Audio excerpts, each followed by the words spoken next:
The Star. Yeah, y'all already know. Seven the Panther. That dude Fizz on the beat. Yeah. We live in entertainment. Sound change. Crown the kings, homie. This is where it get ill. About to have the tip off live as a tip drill. From the court to the diamond, to the track, to the big skin flying around the field. Starting five forever, keeping it real. If it matters in the world of sports, blue jeans and long sleeves, they taking no shorts.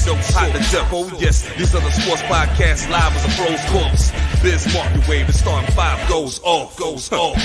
No matter who you cheer for, emotions out the window. They analyzing with clear thoughts. They take it way deeper than the boys ever. No longer got any use for the four letters. The latest news, score stats and the view from the sideline. Ain't no guideline, it's just the truth. Yeah, no need to dig for a pardon line. It's always in season if people starting five. We going in on three, run the baseline, starting five. Get it, we got what you need.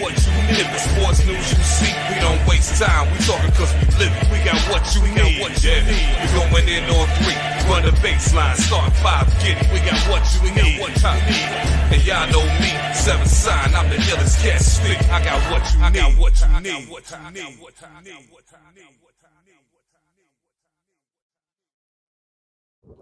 And of course, right when we kick it off, the Willie decides to give me what I don't need.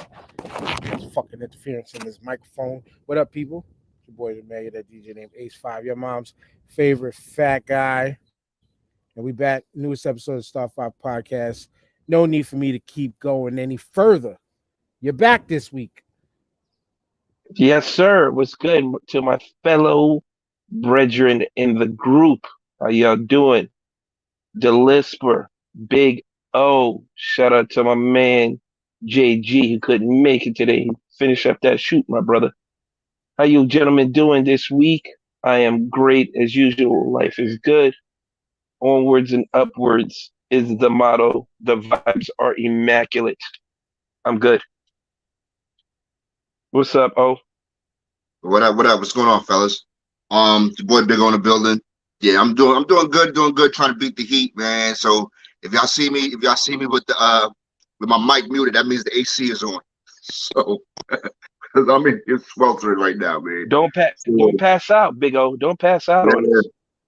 No, I'll be fine. Man. I'll make it. I mean, but everything good. We're gonna have a good show today, man. So I can't wait. Hey, Yep. It's on you, Tyrone. You're gonna get the order down eventually. This is only week number two, official week number two. I wait to get told to talk. I'm happy to be here again, and I'm ready to go. All right, we're gonna get into a couple things as I just hit one of our Wrestle Talk friends. At first, I said I got no question of the week, but I do. And this is on some, and Tyrone, I want you to relate to this from the Philly aspect of things, but us as New Yorkers, there's some shit that we don't do. But we're gonna go to our homegirl Ray from the Wrestle Talk community. Have you ever been? New Yorkers like, nah, never been. Fellow New Yorker, he ain't really tell a lie, because let me tell you something. I literally work across the street from the Empire State Building. If I sit in the break room and I put the camera, you can see the Empire State Building, and I can tell you I don't give a fuck. I don't give a fuck. The only time I might give a fuck about the Empire State Building is when they do like certain color themes on the building, because I'm like, that looks dope, especially depending on the night, the sky is clear. So it's like, oh, this actually looks nice. But other than that, I don't give a fuck. I got to go to work. I don't even want to be out here. Let's start there. Okay. Because for me to get to work, I have to take the train to 34th Street Penn Station. We don't need to go through her whole diatribe. But if you felt her point, they said, we as New Yorkers, we could pass by that fucking Empire State Building every day. We could pass by the old World Trade Center or even the new World Trade Center every day. As I used to say, I used to take the Staten Island ferry to work and stuff back when I had to take it. I have never went to the freaking Statue of Liberty. I've never been up the Empire State Building. The only time I've ever been to any of the city's parades was because of work. So only because I worked during the Thanksgiving parade, I was there. I got forced to work 2 or maybe 3 New Year's Eves because I got forced to work. The only reason why I was there. There's some shit that us New Yorkers a real New Yorker has not been to. So TJ Big O, like, what's some New York shit that y'all have not done that only the tourists do? Yo, I was laughing the whole time when she was talking because before I went to Iraq, I worked at the Dwayne Reed. That was right next door, right across the street from the Empire State Building, and I never been there. You know what I'm saying? I've never been to any. I think I've been to Thanksgiving Day Parade once, and it was such a horrible experience. I was like, yeah, never again. It just cemented why I was like, yeah, this is why I don't do this. So yeah, I've never been to any of those things. I've never been to the New World Trade Center. Actually, I've been to the Puerto Rican Day Parade more than any of the other places ever. Out of all of them combined, I've been to so many Puerto Rican Day parades. Yeah, I think I did that once. I've went to New Year's Eve. I did New Year's Eve twice when I was like in my early 20s, like 2021. That shit was wild. It was before all this other shit and security and everything. So it was just a different time back then. We was running around with beers in our pockets and all kind of shit. It was crazy back then. I've been to the Empire State Building, I think, twice. Statue of Liberty, I barely remember, was a school trip once. I went to the World Trade Center a couple of times for my job, but that was it. Like, I mean, anything else, I have no desire to go visit. It's there every day. I see it outside my building. I see the Statue of Liberty outside my building every morning. I'm on the 35th floor. You know what I want to see? I want to see what it look like, what it's like to live in Battery Park. That's the shit I want to see. You know what I'm saying? I want to see what it's like to live. What New Yorkers are looking forward to doing. I want to say, yo, I was on a rooftop on Battery Park. This shit was wild, dogs. Yeah. So TJ did see. I realized I was thinking about it. Like, one thing I've still yet to do to this day, I've never walked the Brooklyn Bridge either. Never walked it, rode it on a bike, none of that shit. I didn't do that. Y'all never went to a Knicks parade neither. Nope, I haven't done that. Oh, shut the fuck up. Shut up. That was disrespectful.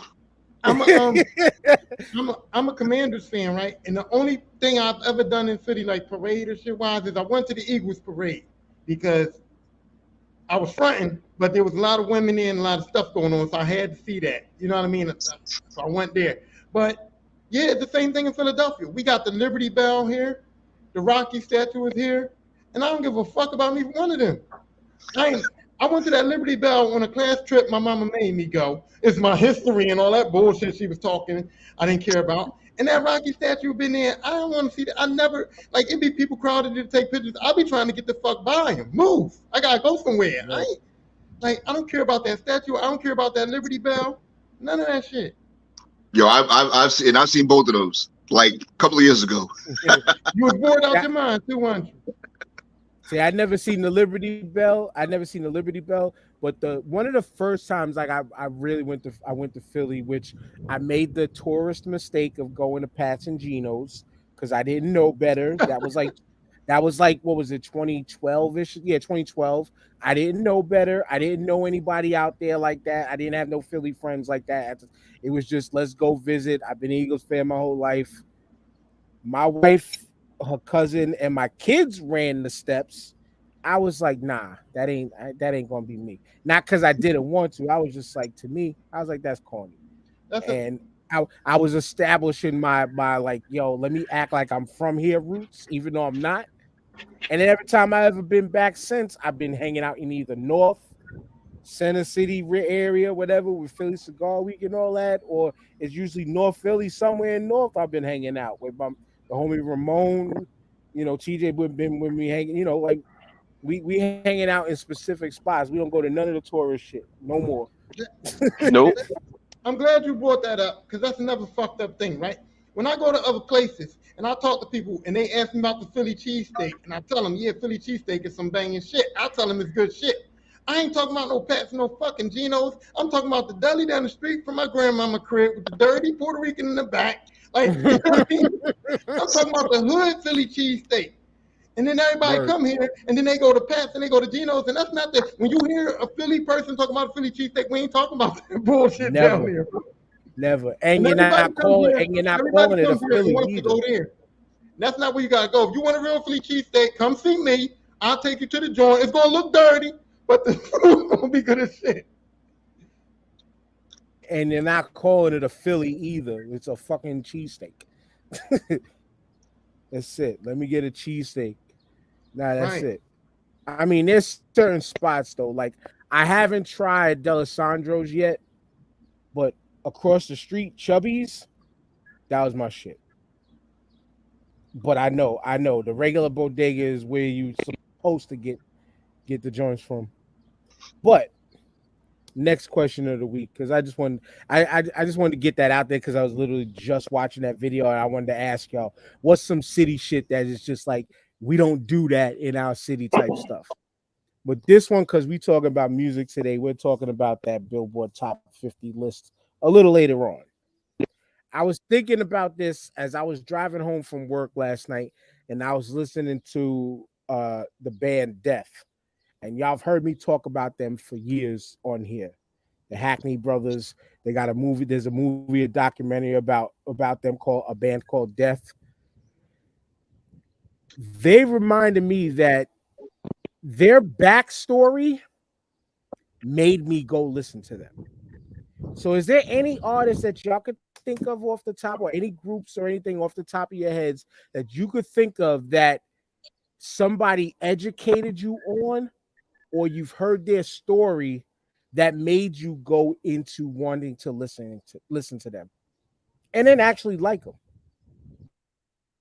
And then actually, too, the real reason why it wasn't because I was listening to a band called Death. The real reason what made me kind of think like, you know what? I might have to give 50 Cent another chance. Because I listened to all 5 hours of Tony Yayo's Drink Champs the other day. And he kind of sold me onto a different person, that he may seem like an asshole in the public, but he's a real dude to his people. Like on some real like stand-up guy type shit. And it made me say, like, you know what? I remember what it was then. I respect what it was then. I wasn't a fan then. But because now I feel like I know a little bit more about him. Maybe I gotta give him another shot. But is there anybody like that to y'all out there? This is my question of the week to y'all. I got one. It's not necessarily, it wasn't hip hop. It's not a hip hop artist, but that happened to me with Keisha Cole. I didn't have no idea who the fuck Keisha Cole was or what she was doing. I didn't listen to her music. You know, I wasn't in the female R&B like that since like Aaliyah. After Aaliyah, I kind of fell back off the females and shit. So I didn't know nothing about Keisha Cole. I didn't really know who she was or nothing. And then they started putting on TV, and I saw her mom, and I was like, damn, that's Keisha Cole's mom. Then I saw her sister, and I'm like, this is the family this broad is dealing with. Then I heard the ex-boyfriend, and I saw videos of when they were talking about when she was getting beat up. I'm like, damn, she was getting beat up. She got this mama, she got this fucked up ass sister, and she still kind of made it, making music and all that, and still was in it. She was in that show, like still upbeat, still talking nice and shit. And I'm like, who is this? And then I went back and checked that album, and that thing was popping, bro. Like, she became part of my rotation. And I was just like, damn. So I was like intrigued by how good is she for real, because I know her shit is hard. And I know usually when women going through something, that's when they make good ass music. Mary J. Blige. I was about to. So that's when I went back. And I'm telling you right now, if I hadn't saw her real life and saw how fucked up shit was going for her, I would have never listened to that album. And that album stayed in rotation for about 2 years. That's a good pick. That's a good pick. Well, as soon as you said Keisha Cole, I went straight in my head to OT Genesis version of Never Knew, and she absolutely hates that record. But I'll go find that. I'll drop a little bit of it before, but it's still one of my favorite joints. Oh, what you got? Man, I wish Jamal was here, man, for my pick, boy, because he was shaking his head. But I'm gonna say fella, man. I never really gave him a shot, you know, growing up. Didn't really sit down and listen to him when my pops played it. And it wasn't until a couple of years ago, man. I sat and listened to his music, and I'm like, yo, this is some crazy, like he was on some next level shit, you know, back in the 70s. You know, by far, man, I still listen to his music, man. His little 17-minute songs and shit. You know what I'm saying? I still listen to it, man. So by far, fella Cootie. Oh, you said That's a good one. Fela. Okay, I thought you got said two. Fella. I was like, One, Dan knows. Fella, yeah.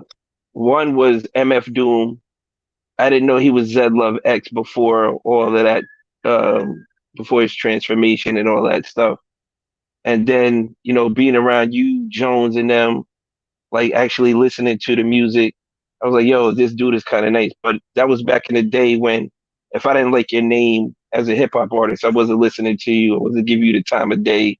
I was prejudging you right out the gate, which was super wrong. You know, the name got nothing to do with the skill, but I didn't. And then the other group is Red Hot Chili Peppers. I was never listening to them. I was chilling with this white girl for like a whole weekend, and that's all she was playing. I was like, yo, these niggas is kind of nice. I was like, I like this. This is like different. And I got into them, and I was like, yo, these dudes is nice. So I started listening to them. And what's the other group? I can't think of them right now. They're defunct, but it'll come back to me. It'll come back to me. It was another group. What was the genre? Frozen hip hop. Hey, Still thinking. you know what's crazy is that it's about to happen to me right now. It's about to happen to me right now because I was on TikTok the other day, and I don't know if this is a new video. I don't know if this was a couple of years ago. I don't know when this happened. But I was on TikTok, and your boy KRS-One was on there doing some kind of freestyle thing where the beats was changing, and he was rapping to each different beat that came on, and that shit was unbelievable. And I don't like KRS-One, and I never listened to him back in the day, and I stood on that for all these years, and now I'm like, oh shit, I'm just missing out. Wow. Now I got to go back. Wow. No, Wow. you know when you're a young boy and you listen to an artist, you hear the songs, but you ain't listening. That's how I listen to KRS-One. I heard the songs, but I ain't listening. And now when I heard him on this new joint, and I was listening to him, actually listening, that made sense. That made sense. The way he said that actually is kind of valid because he was like, it goes back to the saying in White Men Can't Jump. He said, you hear Jimmy, but you ain't listening to Jimmy. He heard KRS, but he wasn't listening to KRS. So I respect that you willing to go back to give that shit a shot again. But go ahead, you was about to, my bad. No, I was saying, like, what was the reason for not really giving him a shot back in the day? Like I said, I was hearing his songs, but I wasn't listening to him. Like, to me, he was corny. Like, I was on that, you know, I wanted to drink 40s and smoke weed, and I was on that, you know, I was with the Biggie and shit. So, for me, I guess because everybody else was saying he was corny, that I just kind of rolled that that ass nigga ways. Okay. So it was pretty much the age thing because, like, I grew up. My first memories of hip hop. Well, I mean, one of my first memories is running to the radio Friday night. You know, listening to Cool DJ Red Alert, and your hand on the record button. You know, recording, Boogie Down Productions, Public Enemy, or whatever the case is. So, like, okay, your first memories is listen to Big, listen to Pac. So, So KRS-One already ran its course. You know, Hold on a second. We just established last week. Tyrone is 44. I'm 43. right? I started with KRS-One from the Bridge Wars and BDP and stuff like that. He just said that when he was listening, it wasn't that he started from this certain area. When he was listening, his surroundings was like, nah, this ain't it. Different. You know what I'm saying? It's different. Yeah, it was different. Grew up differently. It's not that it's where the era exactly where you started in a way. It's more your surroundings. It's more it's surroundings and era. But It was it's more his exposure too. in his right. Exposure too. Well, no, Yeah, you know, what was he exposed to? The scenario of here's the how thing. hip hop are you? I couldn't. Okay, when KRS-One was in his prime, I guess you would say, or BDP was in his prime, or whatever. I was still like a young boy, so I can listen. I can hear the songs. Yeah. I can go Black Cop all I want, but I don't know what that motherfucker's saying. I don't know what he's talking about for real, right? But then, when I started, you know, my teenage years, when you know the 40s and blunts was popping and Biggie was on and all that, that was my whole group. Everybody who I rode with was Biggie. We was Wu-Tang. We was all that. And then it became like KRS-One song would come on and they like, oh, that nigga corny, like he preaching. We don't want to hear that shit. And so it was like he kind of zoned out of my he was gone. You know what I mean? But now when I heard, and like I said, I saw that video on TikTok, and I'm like, where is he? I'm like, he's doing that, and then somebody was like, he's been doing that, and I'm like, oh no, I got to go back. Reverse on that because I didn't know. You know what I mean? I wasn't, like I said, when you don't relate to a song or you're not in that mindset yet, you don't hear it. I mean, you don't listen to it. You hear it and you know some of the words, but you don't kind of try to comprehend that. When that man said he had a 50 and a shorty, I was like, I got a 40 and a shorty too. We did. That's a fact. Word. It's all about, so it is it, and that's not even like you know, people can spin even thoughts like that about a region. That's not even a region thing. Again, that's where you are, where you at that moment in time. Because as I'm listening to him talking about how, you know, his people in his circle wasn't that. Like my circle, we was listening to a little bit of everybody, but having certain ones that, there was certain ones that I was absorbing what KRS was saying. You know what I'm saying? At that time. And that's why he's still my number one today. Because because that dude can do it all. Even though you gotta kind of fact check him on some of his history. He does, he can do it all. You know what I'm saying? But I totally get it. Dan, real quick. Who was Linkin Park inspired by? There was a group that was doing something similar to what Linkin Park was doing way before Linkin Park was out. They had like DJ in their shit. I don't know if but they had this girl singing as lead. Oh, I don't know about well, here see, I don't know what their direct inspiration is, but you can say Rage Against the Machine was kind of like that first of that lane. No, because Zach De La Rocha was spitting bars behind that. And then when he broke off with the CIA project, you're thinking of a person that a lot of hip hop heads was like really, really like, it was kind of like an acid trip hop type of thing. And the group name starts with a P. I'm drawing the blank, but the group name starts with a P. Yes. I know exactly who you're talking about. Yes. But I don't know, and I can't fucking remember the name of it, bro. That's right. It's not fish. It's not fish head. No, not fish head. Look it up, bro. Hey, what do y'all think about LL?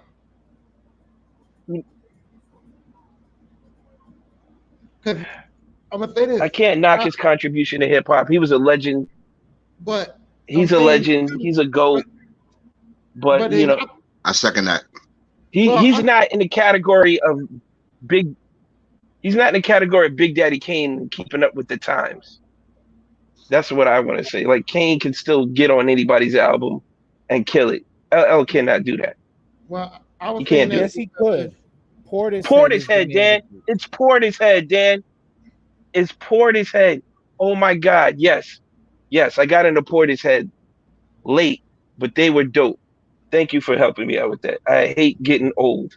Fuck, that's the other group I meant to say I got earlier. into it late Portishead too. is dope. But I want to jump on Portishead is dope. LL. I want to jump on that LL thought too. LL absolutely can jump on anybody's joint if they called for him, if he even offers the opportunity to. He just dropped a banging ass joint earlier this year, a banging ass single earlier this year that he was able to loop like crazy on his radio station, but the joint is fire. It's just who's calling him. I don't feel he's up to par. I don't feel he's up to par, but I got to go back and listen now. If you're saying that, I will go back and actively listen, but I don't think he's got the chops anymore. I mean, he can still rhyme. I mean, even when he did the remix, it's an album. Even when he did the remix. I brought up the LL thing. But even on the, go ahead. Well, I brought up LL because it, like y'all was saying about like your time. So LL was during the time when I should have been listening to KRS-One. But I listened to LL a lot, and I liked this song. But that was only because we was breakdancing. So somebody would bring the big boom box out, and we put the cardboard on the floor, and we would be breakdancing. And that was kind of LL's kind of thing. So they always play like Bad or Rock the Bells or something like that. So we was kind of in the LL at that time too. But then later on, LL became like Lip Lickens. That's what my family called him, MC Lip Lickens. And then he became for the girls. And when he became like for the ladies, he kind of fell off to me too. So even though I hold him in legendary status, I'm kind of like with TJ on like, I don't know if he can hold his ground when it comes to like real hip hop shit. You know what I mean? Nah, listen, even in the Flavor in the Ear remix, his Flavor in the Ear remix verse made no sense at all. He was completely left. I mean, I go back and listen to it now. I'm like, what the fuck are you talking about? Like, dog? He comes in, she blotitious. What does that mean? I have no idea. That's just like the jeans. He had he was dressing like the jeans. Skeevy. Delicious. What? And I think he explained that away though in several interviews that he was just kind of he was just saying anything, and he kind of admitted to it. Like, but we're thinking, we're thinking though decades ago though. Like, I will find the song and I'm gonna play it for y'all when we're finished with the show, so we don't get no copyright strikes. Because I would want to play it, but LL still does have it. He still got it. Is he better than a lot of people now? No. Does he deserve to be mentioned in, if you want to add him in your top 5, it's perfectly fine.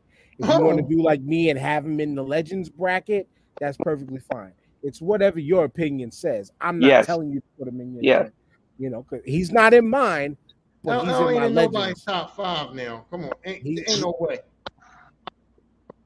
He ain't in nobody's top 5. LL ain't even in his own top 5. LL ain't even in his own top 5.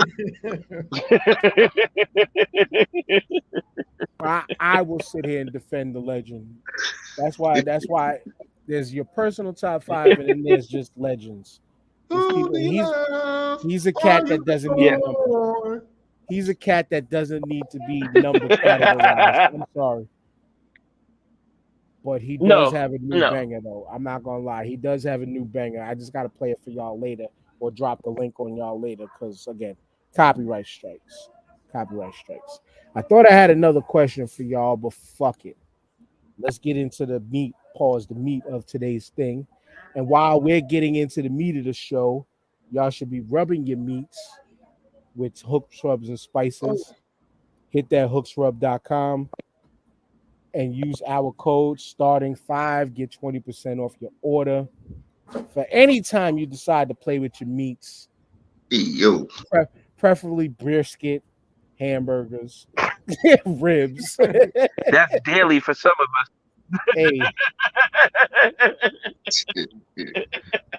just saying. We ain't telling all the business, but just saying.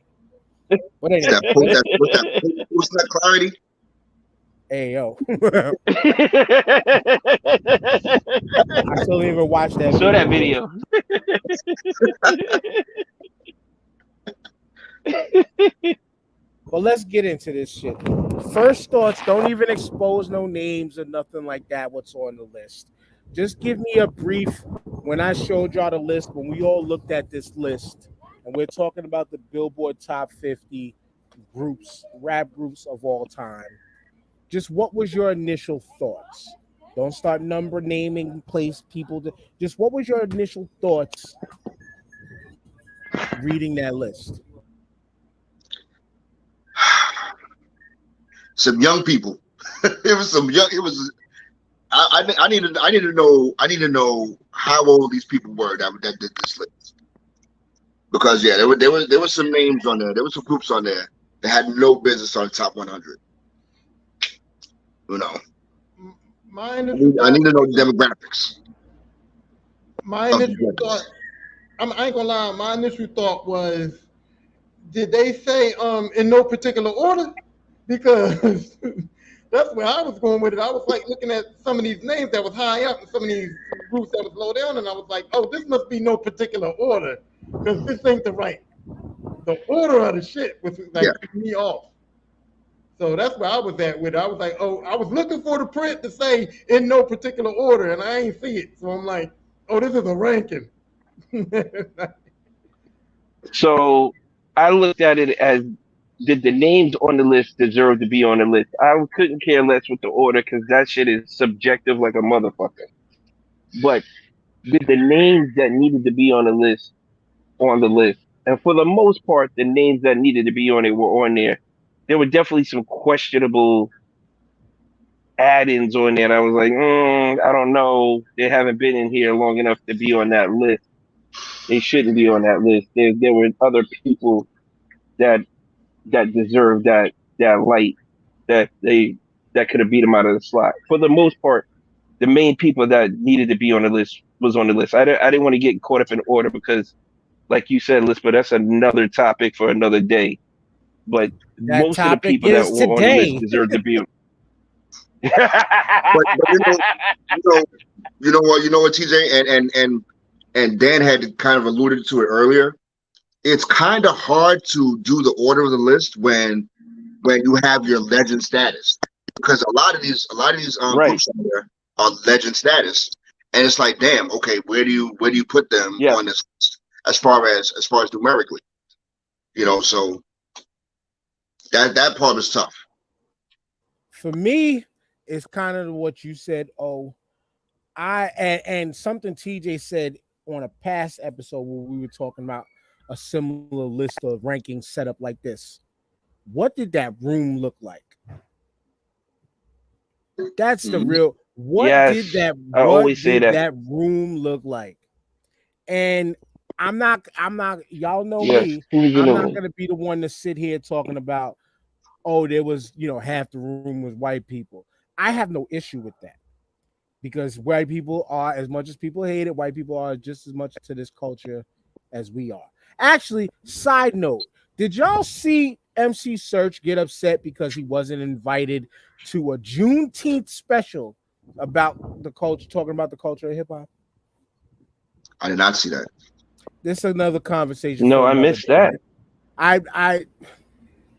It's been going all over every place. I'm mainly on TikTok, and a lot of people were questioning, like, how dare you, white man? My thing was like this, and I'll show y'all that on another time. My thing was MC Search, absolute legend in the game of rap, absolute, in some ways, a vital piece to the hip hop culture and a true student to the culture. The vital piece aspect is he gave us Nas. He gave us Nas. He gave us one of the illest albums ever, The Cactus, Back to the Grill Again. He is a true student. And when you hear his stories, like you listen to our podcast and stuff, and tell him how he was trying to, like, he went through the right channels to gain his access into and his respect into. But as soon as you heard the words Juneteenth, you should have been like, y'all got this. Party Let me on. shut the fuck up. Let me shut the fuck up. Y'all got So, this. so is that kind of like a little fucked up to say? It's like we black, right? And we supposed to support black things, right? But it's kind of fucked up to be like, oh, the white man. I kind of like the fact that the white man is mad that he didn't get invited to a black thing. It's kind of like, I'm part of hip hop. I wanted to be there. I wanted to support you people too. And why didn't I get invited? You know what I mean? So Yeah, I get what you're on the saying. other side of that. Bro, I get what you're saying. bro, I get you what don't you're see saying, but you don't see Chuck D get mad because he didn't get invited to a Passover event. He right, would though. right. You know what I'm saying? He's not going on the internet for that shit. But he should. He's like, yo, y'all miss me for Hanukkah? What? How could you? You know what Would you I'm be mad saying? if he did, though? Would you be Fuck outta here, mad man. at him if he did? Would you be mad at him if he said, "Hey, I I knew that guy"? wouldn't be mad. Chuck D? If I Chuck wouldn't be D as said, mad. "Hey," if Chuck D said, "Hey, I knew that kid at that bar mitzvah, and I wanted to come, and I'm pissed off why y'all didn't invite me. Yes. Why can't Yes. you do that?" I wouldn't be mad Chuck- at Chuck the same way I'm I not would- mad at Search, yo. It's nigga, you should know better. This ain't your moment. Fall back. That's probably the conversation he could have had in private with his wife, and that was it. You know what I'm saying? Yeah. Right. I'm saying it's cool. I'm not saying that it's cool for him to present it. I'm just saying it's cool for him to feel a little salty at the crib. You know what I mean? I ain't saying tell nobody. I'm just saying. At home, yeah, and literally at home, off camera, which goes Yeah. to another conversation Yes. we're not having because there's a lot of goofy people talking about the whole Keke Palmer shit. We are not going there. This is not that podcast. We're not going there. We're going back to this top 50 list though. And like I was saying, I forgot how I even segued to the search thing, whatever. But my thing, oh no, who was in the room? That was my question. Like I said, my thing. Who was in the room? Yes. What was the age demographic of who was in the room? You know, is it just people who are just employed by Billboard? Did Billboard actually reach out to legends? Did they actually reach out to legends with real input, or people that are part of the game, you know, or part of the business end of the culture?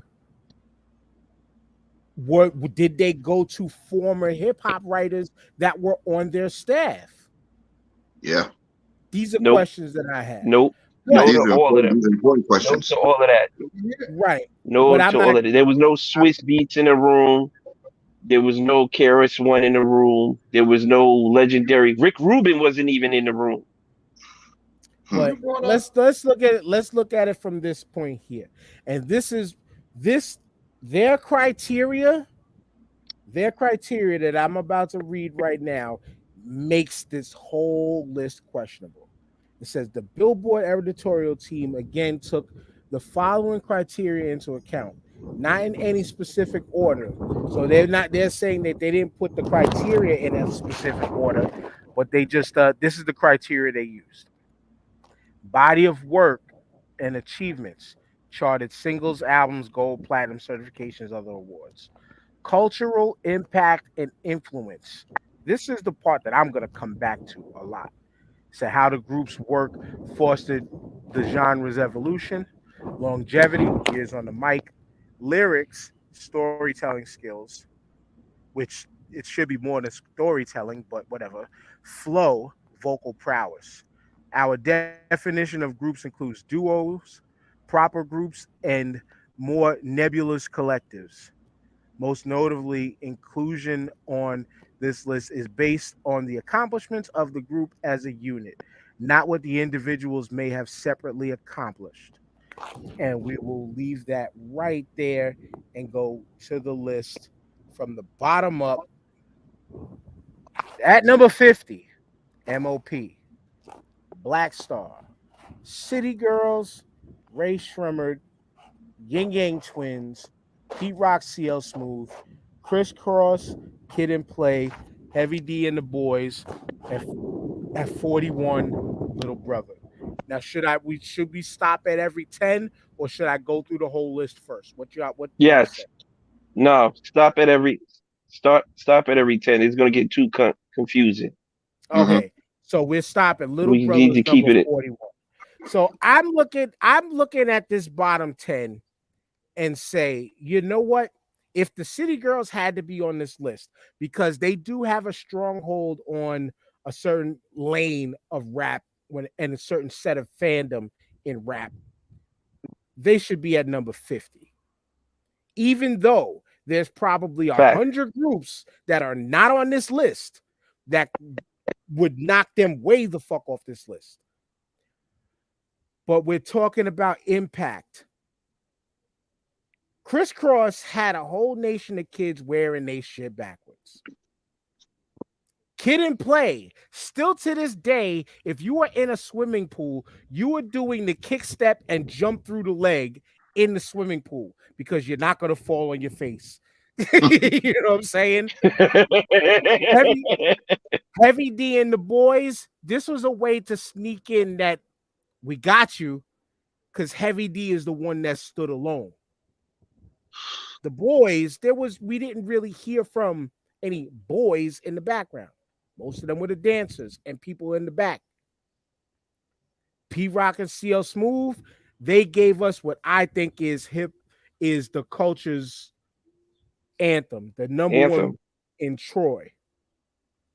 Yin Yang Twins, wait till you see their what impact other than when I'm thinking about impact. But they push the genre and the culture. Like, no. They didn't push anything. They didn't extend the genre. Right. Neither them. Ray Shrimmered, they came along when the internet and getting made and getting known off the internet became a thing, and they exploded and popped via the use of social media, streaming sites, things like that. They kind of carved a niche for the youth today, in my eyes. Black Star, to be honest with you, as much as we love them on this as a group, they could have been left off this list. Honestly, my opinion, they could. There's other groups that I would have put over Black Star, but to me, and then y'all can have the floor on this 10. To me, I think that they looked at Most and Kweli separately more than a group. Because I don't know if y'all heard that last Black Star album. It was Yeah, it wasn't as good. The first album was really good. Yeah. That second album that they put out on Luminary was. But go ahead. Here's the thing, Dan. That first album was so good. It was so good. It was going to be hard to match that energy that they had on that first album. And that first album lasted a long, long time. And then they got into the politics of, trying to put a second one out with distribution and the labels and all that shit. I don't want to even get into all of that, why the second album took so long. But that first album was so strong and so tight. It was a culturally influenced album. Everybody was feeling it. They were like backpack rappers, the essence of backpack rappers on another. They elevated the backpack rap to another level with that album. So yeah, they definitely deserve to be on the list. They should be a little bit higher than where they're ranked. But for me, in my opinion, from my perspective, that album was top notch in itself. That's why I think that them putting out, that's why I think the reason is why the criteria comes into play here, because when I first glanced at that list, I went straight to the bottom. I want to see who's last. And when I saw Black Star, and then I looked up and it's like City Girls, and I'm like, what the fuck? It's like, how can that even be? And that's when I said something to Dan about it, like, yo, Black Star is like real low on this list here. And then it was like, well, they have a criteria. And then when you look at the criteria, you can see where some groups might be on there based on that criteria that shouldn't be, like the City Girls being on there. But when I look at the criteria, City Girls makes the list. You know what I mean? So it's like, That's kind of, we're looking at it from our hip hop eyes, and based on their criteria, we probably couldn't make this. But this, Oh no, we could make but this. Lisper, this fuck goes that. back We to could make Nah, this. we this can was make it with our minds. We can't this make it with our this hearts. what goes back to this what goes back to who was in the room though, because if there was some older people in there, Black Star might have been listed a little bit higher than where they're ranked at right now. Or That's where I'm thinking Dan was but saying. no, I'm also saying or not at all. And and again, to me, the vision is skewed on them because if you look at them separately, two incredible rappers, two incredible MCs that did one solid project together. And we're gonna get to another name that is up there and it's up high because of sales. But when you think about their albums, and it's the Fugees, but we'll talk about them when we get there. What? When you think of the Fugees, you only think of the score. You don't think of Blood and All Reality. When you think of Black Star, you're only thinking of their first album, and then when you think of them again, you're thinking of them separately as Talib and Mos. But to me, fuck all of that. The ultimate disrespect is MOP at 50. Call me a New Yorker, call me Yes, biased. yes. I was Even waiting and for somebody to get to that. you can have it after this. But even if you look at just one track alone, No. you want Annie to Up. talk about when you play Annie Up, that shuts down the spot. And then before that, it was How About Some Hardcore. It was a lot of things. But Tyrone, I feel you boiling because then yes, that is the hip hopper in me. That is my love for MOP coming out and talking. Listen. Okay, I live in Philadelphia. Philadelphia is New York adjacent. It's not New York, but it's New York adjacent, right? And when I tell you, MOP had absolutely no impact. We didn't listen to no MOP albums. We didn't listen to no MOP songs. MOP did not rock in Philly at all. No impact at all. If it wasn't for Annie Up, we wouldn't even know who they was.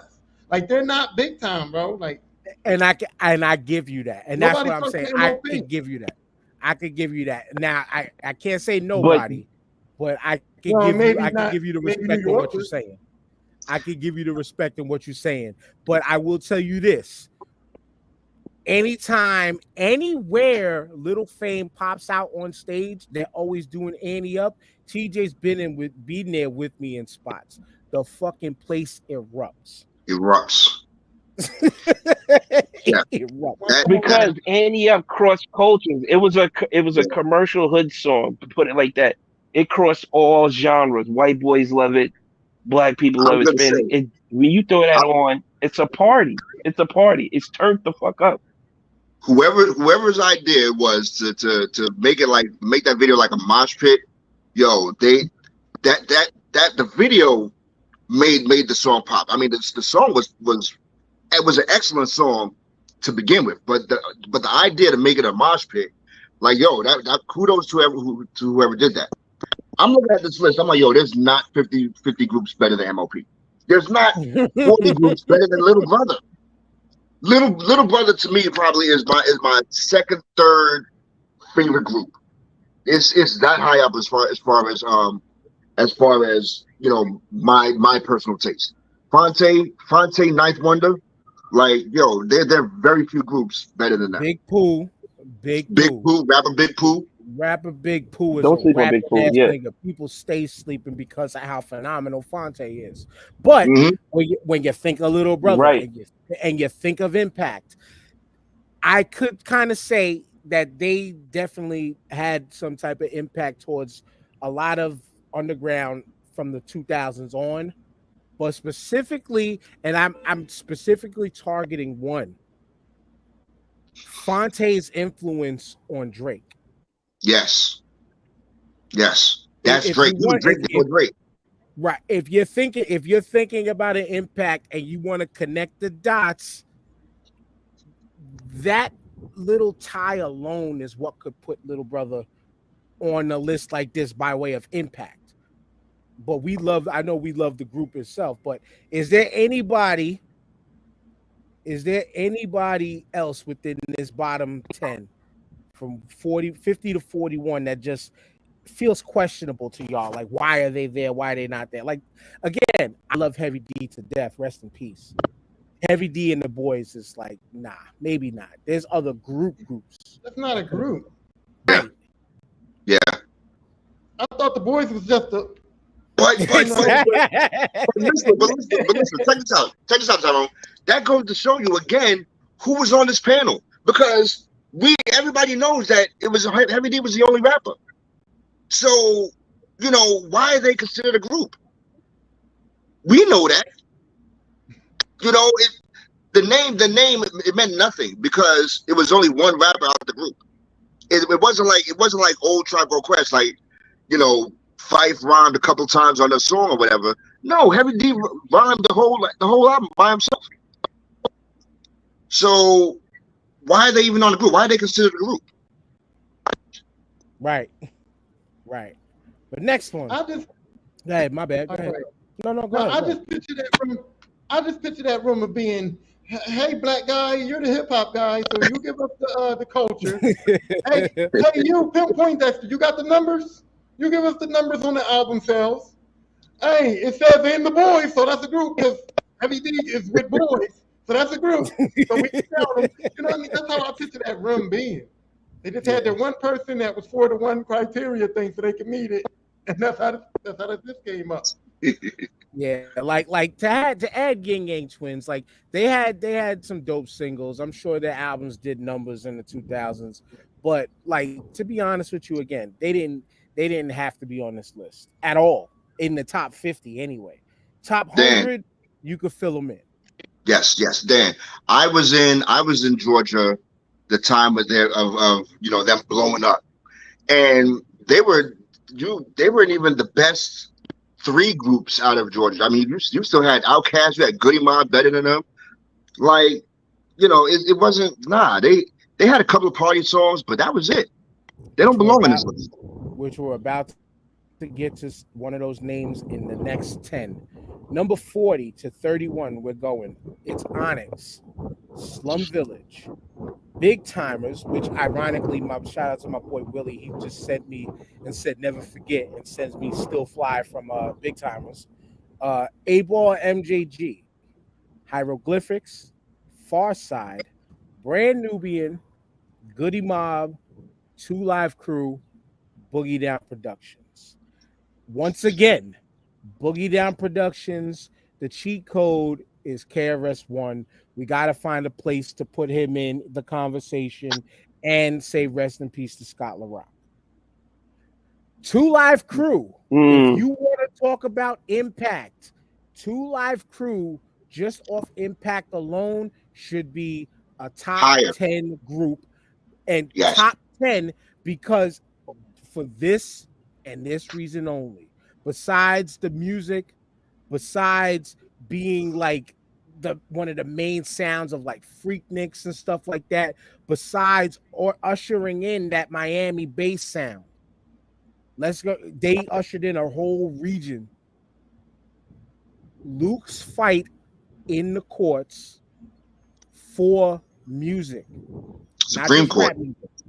But yes, their fight in the Supreme Court that gave the world the parental advisory, explicit lyrics. It's hard to say that there is any one thing more important to the music world than that. And without that, imagine how suppressed music would be today. Imagine. So, but I'm gonna let y'all have it before I talk about some of these other groups in here too. Oh, go ahead.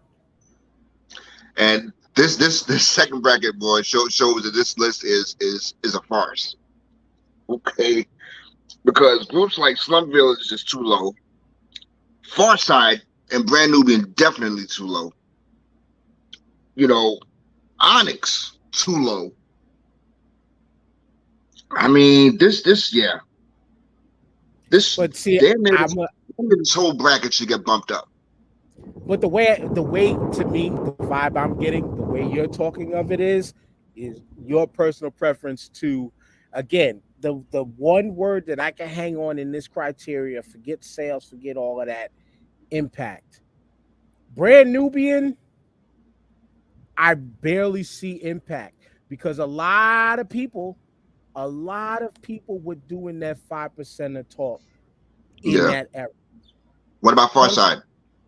Far Side had a certain lane of the West when it comes to the backpack, the underground backpack sound. Far Side, and then you let's think about it. You're thinking about only a couple songs. You're thinking maybe about Flat Lip. You're thinking about that drop video. But I love Far Side, and you could say them with like the whole Freestyle Fellowship situation, and I forgot the name of that store that they used to have they used to do the shows at, the Good Life, and them shows in Cali. Them Hyro, like they ushered in a specific sound out of Cali that we all love. 8Ball and MJG, they were just two of the hardest of the South and influenced a lot of Southern rappers here and there. Big timers, you're looking at them for Cash Money era record sales, good beats, okay music. Slum Village, the influence you're looking at in Slum Village is Jay Dilla. And to me, there's no if you're looking at Jay Dilla. Phenomenal music. But outside of Detroit and outside of Jay Dilla, impact, you might be specifically talking about Detroit. You know what I'm saying? And I'm looking at the subjective. I'm sorry. Go ahead. And then last but not least, before I mention him, before Tyrone could talk, Onyx should be higher up. That's talking to me personally, and that's talking to me in reality. Because you want to talk about a group that would shut down shows internationally. Onyx had a fucking stronghold in that mid-90s, early mid-90s, touring the world, shutting down and tearing up festivals. Everybody was back the fuck up. Everybody was me and Jack, the Black Vagina Finder, and all of that shit. And then Last Days and Sticky Fingers being like one of the best closers on tracks ever. Like, you know, like they but did they influence a sound or anything past like what they did at shows and festivals? Maybe they're placed properly, in my opinion. Tyrone? See, this is the reason why I said if we was in a room, we couldn't make this list. That was my point that I'm making, because like we really are invested. You know what I mean? We really listen to these groups. We really was invested in this hip hop shit. And like you said, you got Impact that puts Onyx higher. I got Impact that takes Onyx off my list because I don't give a fuck about Onyx. Like we got too much going on to where to fit their criteria. There's no way us four can get in the room and make this list. We be in that room for 2 fucking years. Like, you know what I mean? Whatever gets the job done. But yeah, I'm looking at this list and I'm like, I'm looking at these next 10 and I'm like, cool. I know 2 Live Crew got me so many beatings that I should hate them, but I love them because, you know, I'm telling you, they had some videos that my mom caught me sneaking and watching, and I got my ass whooped. And the next day I was watching that motherfucker again because it didn't matter. You know what I mean? Me was so horny, you know what I'm saying? I don't care. And I'm just looking at this. You know what? I'm really good to see on there is the Big Timers. The Big Timers caught my eye because y'all don't know. I don't know how it was in New York, but in Philly, Big Timers had a big impact on Philly as far as like us wanting to be. Because Philly, we was all about Dickies and Timberlands and looking rough and being thugs. And Big Timers, when they was like, I'm so fly, they made Philly niggas like get dressed. Like they really did make us like, okay, we can wear something up in the Dickies. We velour suits and chains on again and trying to actually be like fly niggas. That came from Big Timers when they came out. You know what I mean? We was feeling that music and we went and put on their Nietzsche suits and shit. You know what I mean? Like they changed our fucking wardrobe. So see Tyrone. I like hearing that perspective from another region because the impact in New York wasn't as felt as great as it did in Philly, and you're only 3 hours away, which is wild. How uh, a certain artist um, can feel about. Damn, what is this? I got a flood alert on my phone. Anyway, sorry about that. Um, so I like to hear that because I had no idea the Big Timers had such an influence on the Philly scene like that, as opposed to it being in New York. So that's a different perspective for me that I don't see. The Big Timers, I like them. It wasn't, I didn't run to the radio when it came on and shit, but like I didn't skip past them either. So, but I I I did. like your perspective on that. Yeah. But yo, Dan, to get back to your point with Slum Village. I mean, okay, you were saying that they really didn't have an impact.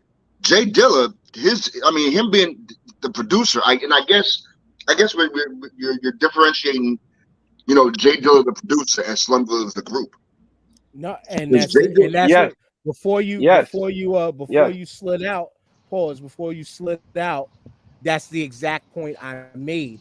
Was okay, that okay, outside of Dilla, rest in peace to Baten and T3, they might have had an influence and a stroke in Detroit rap and influenced a whole section of Detroit rap.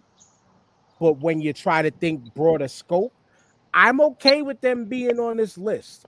They're probably listed properly in the 39. They probably could have been lower. They definitely belong over. I'm putting Little Brother over them. I'm putting okay. Little Brother over them. Yes, yes. Even though I have the utmost love and respect, but I'm putting Little Brother over them. But Okay. when you legitimately think of impact outside of just their region, the underground, they hit us. Jay Dilla specifically is the one that hit us. Jay Dilla specifically is the one that hit us. JG, you finally made it, It's good brother. like, Yo, what's up, y'all? My apologies, man. hey, I didn't get off work till this morning. So Oh man. yeah. All good. But we're up to what we're up to on this list, and I'll give you the opportunity to go through these 20 that we just went through. We went through from 50, and I'm gonna read to 31 all again.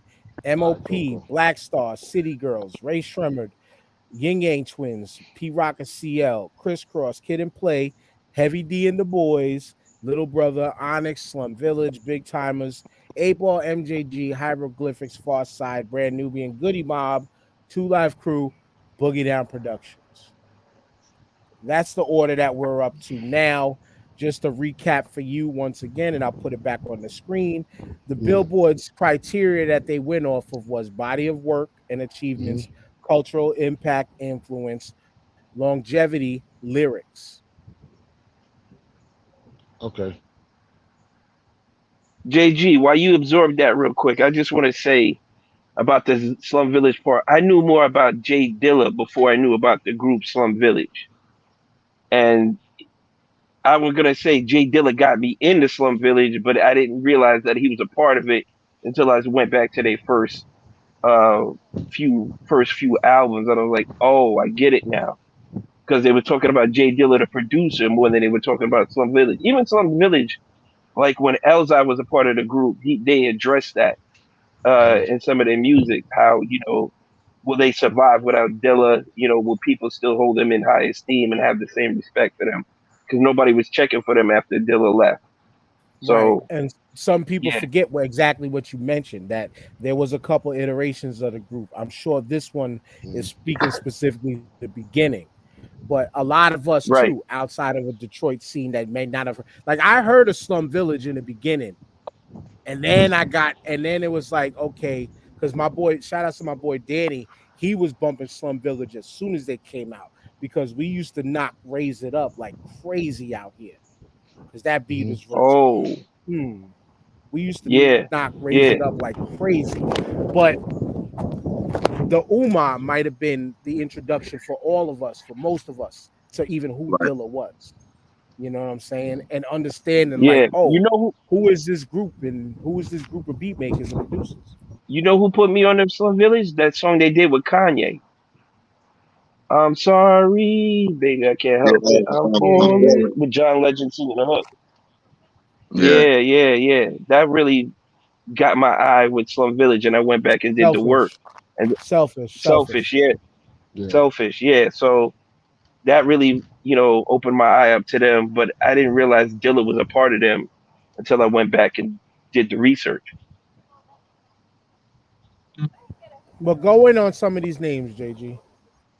Um, I'm good. I mean, now racial merit. I don't understand the cultural impact, and that's probably because I'm a generation or three, two removed. I know who they are. I don't have enough info on their bio to see to understand that. I agree with Slum Village. It was all the Jay Dilla. Is how I knew them. Um, I don't know who's left off here. Who's number 50? Was MOP? Yeah. Damn, Yep. it was 50. God damn. Um, That's what we said. Too low. yeah. I'm looking at what I'm seeing is, I mean, I don't have a problem with some of these groups being on the list, but wow, some of these groups is low. Like, Heavy D and the boys is a cheat. They shouldn't be there. Rest in that's peace. ridiculous. We love Heavy. We love Heavy D, I would but they need, shouldn't be yeah. there. Pete Rock and CL still too low for me. Um, What about Chris Onyx, Paul? Onyx is definitely too low. Yeah. Onyx is definitely too low. I get it with Chris Especially Cross. on cultural impact. Especially on Yeah, cultural impact. yeah. I get it with Chris Cross because Chris Cross helped really helped mainstream rap.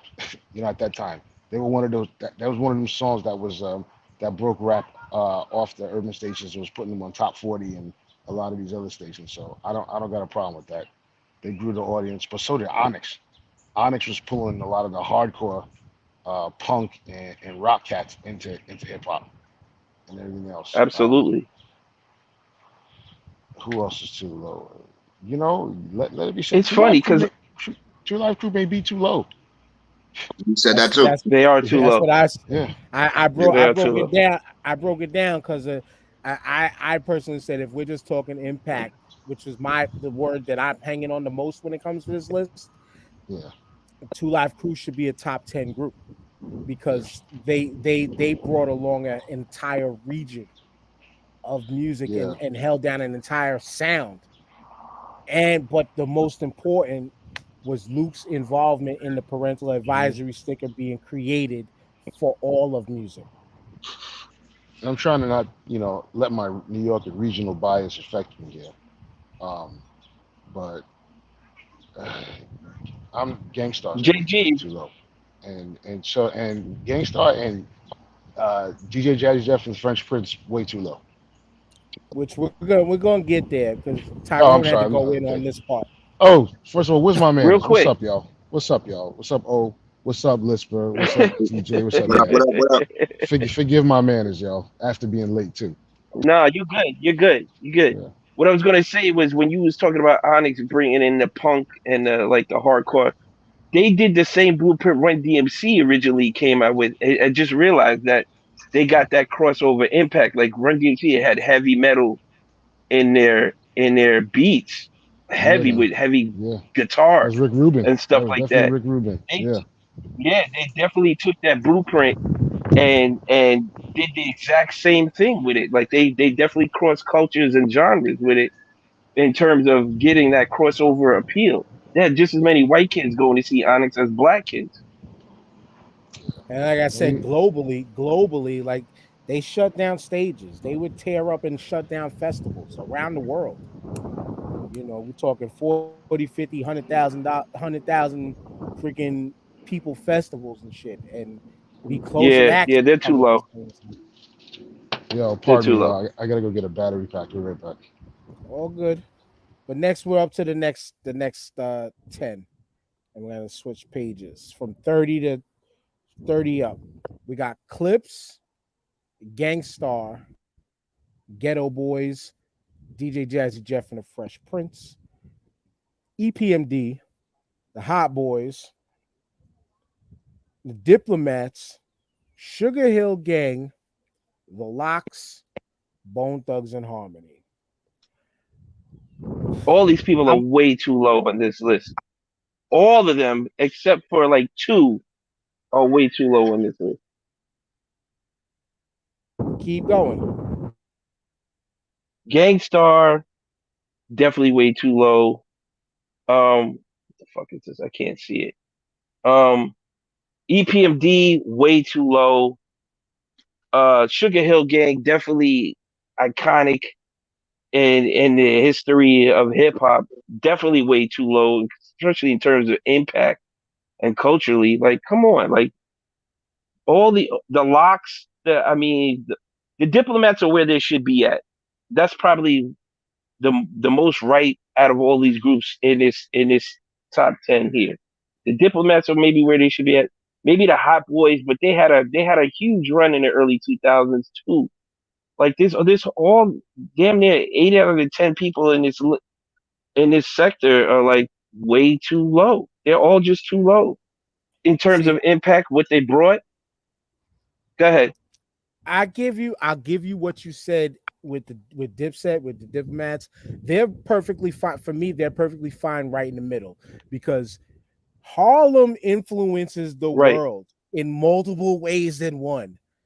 Whether people want to recognize it or not, most of the hip hop culture's fashion from the late like 98, even a little earlier than that, but most of hip hop culture's fashion came from Harlem. We're talking the Uptowns, or It what did. the rest of the world calls the Air Force Ones. Nelly didn't do that. Harlem did that. Harlem did No, that. Harlem did that. Nelly didn't do absolutely. that. Some Absolutely. regions, Absolutely. Tyrone's not just shaking his head on a lot of this stuff, but we gonna get there. We gonna land this plane. I see you like we gonna land this plane. I know y'all love Dipset down there though. I know Philly loved Dipset for sure. But musically, take it how you want it. Take it how you want it, whatever. But this nigga Cam had fucking grown ass men rocking pink. They had niggas rocking big ass freaking earrings and all types of silly looking crazy shit. 6X t-shirts. Freaking belt chains, wallet chains, and then when it turned to the skinny jeans, they had niggas rocking the skinny jeans, all of that. Harlem had niggas rocking all of that shit. And then they had a movement. I can't deny their movement. I wasn't a fan, but they had their movement. No ifs, ands, or buts about it. Hot Boys, you got a collective of 4 dope rappers. And let's remember, this is a 16, 17-year-old Lil Wayne who gave us terminology that we use to this day. Bling bling. I don't Yes, say sir. that shit, but Actually, that was Lil Wayne- BG. No, it was Lil Wayne. Wayne was first. Lil Wayne was the one that brought us that. Lil Wayne was the brought us that. Now BG did the hook, but Lil Wayne did it in another song before that. Plus said a lot of other shit that before that. You know what I'm saying? Bone Thugs could be a little higher. They're a legendary group. Top No, 20. bro, And when you're they should be talking- top 20. Yeah, like you're talking album sales, stuff Yeah. like that, globally recognized. I give it up to that. I have to Yeah. go back to see the rest of the list again. But EPMD, us New Yorkers should believe that they're higher. Top 25, top 20, I could give you that. Because Yeah, they have Foundation. 4 solid albums. that part, Their first 4 albums were solid, bro. They're that all part. They should be top classics. 10. They should be Their top first 4 10. albums are Yeah, classics, it's not bro. even close. Well, They Jeff are a and- legendary fucking rap group. Jeff and Will Smith should be top 20. Without a doubt. Gangstar. Now, Yes. Gangstar, Yes. Gangstar, I think that's our New York bias saying that they should be up, but they have the greatest boom bap beat maker of all time attached to it. That's what I'm saying, though. They, You know, probably, yeah. All right. and you can talk in a second, and then they influenced the jazz sound. Not influenced, they added on and built on the jazz sound, and Guru mastered that shit. So, Ghetto Boys, should be a top 10 to top 20 for the influence of the South as a whole. Absolutely. From Texas Absolutely. rap to the whole South. Yep. But the Clips could have been in the 40 to 50. Are right where they should be. The Clips not. They're right where they should be. The Clips could be lower. The Clips could be way lower. Way lower on. So where this do you list. put the Locks at? Or the Locks? Where the Locks? The Locks should be in the bottom 42. Impact really like I don't see it. Compared to a lot of these other groups, I don't see it. I don't see why they're up so high. But I think it goes back to what we were mentioning. Who's in the room? How much stock did they put into their decision making by way of their verses and things like that? How much stock did they put into their solo projects and talking about them as a group? Yet they said that they didn't use their solo work as a part of this. That's a whole different show. It's a whole different conversation. But I personally think the Locks could be way lower on this list. Way lower. I don't know. The Locks had bangers, man. The Locks had Street Anthem. Whose turn is it? That's tough. Go ahead, Tyrone. Oh, I didn't know whose turn it was. But what I want to say is, okay, so I'm just gonna go with 3, but I'm gonna pick DJ Jazzy Jeff and the Fresh Prince, and I'm gonna tell y'all why DJ Jazzy Jeff and the Fresh Prince had a big impact, and I feel like they should be higher up on this list. Was because I grew up. My mom was very religious. My mom's still a Jehovah's Witness to this day, and I couldn't put no rap shit on in my mama's house. Nope. I had to sneak out. I had to listen to cassettes in the car. I had to sneak to my friend's house. I couldn't put no rap shit on in my mama's house. And Will Smith and Jazzy Jeff allowed me to come home and say, Mom, I got shit that we can put on in the living room, that I can sit in my room and listen to. You know what I mean? It was still good. It wasn't what I wanted to do, but it was still good enough for me to say, hey, Mom, I can listen to this in my room. So I ain't had to worry about going out to listen to music. He allowed for children or younger rap, younger hip hop people to be able to listen to something without getting in trouble for it. And to still be as good as he was without He was clean. Was doing. You understand? He wasn't cussing. He wasn't talking about bitches. He wasn't doing all the shit that the other dudes was doing. That was like, whoa. He was clean.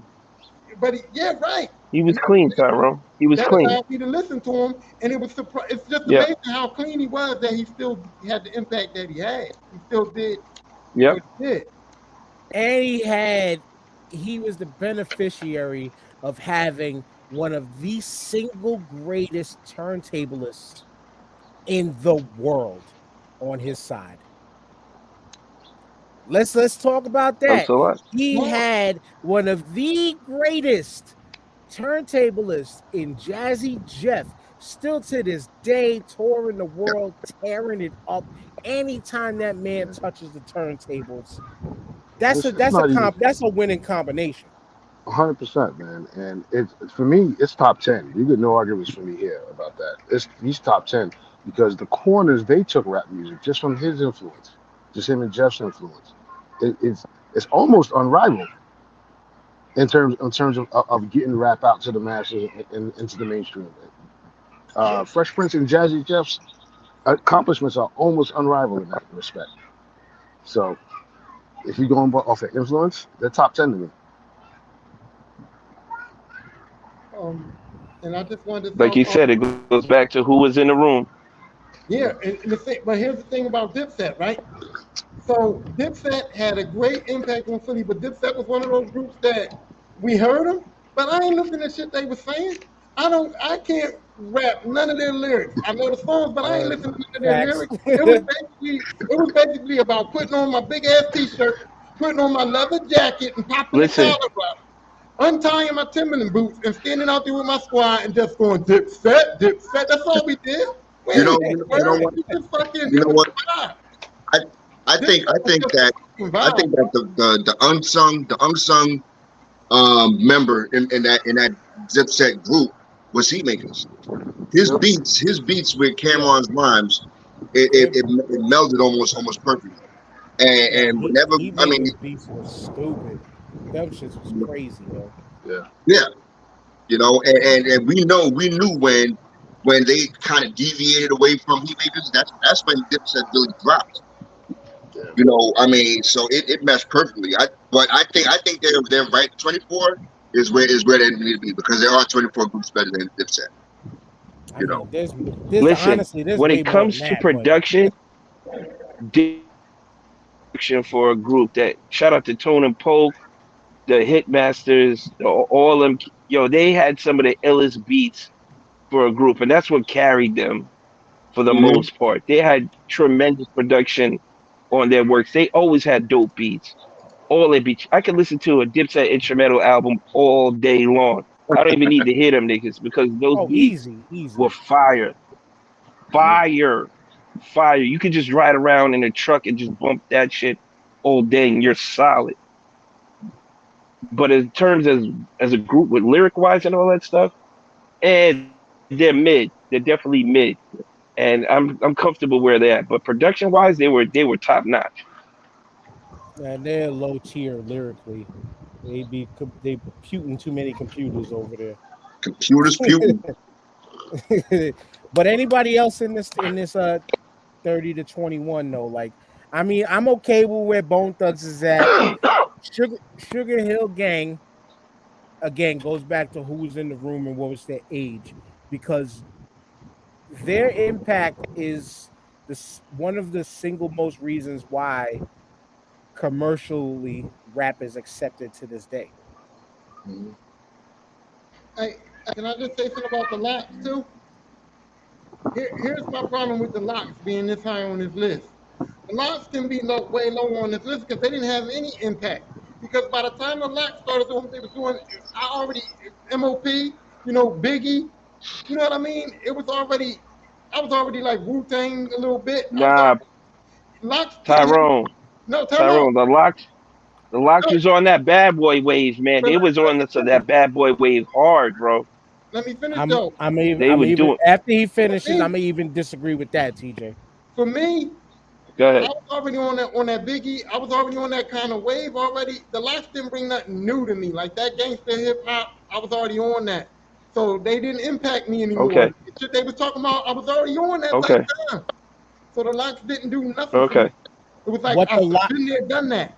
what the locks did, in my opinion, is they brought more street. But like Tyrone said, we had the streets already.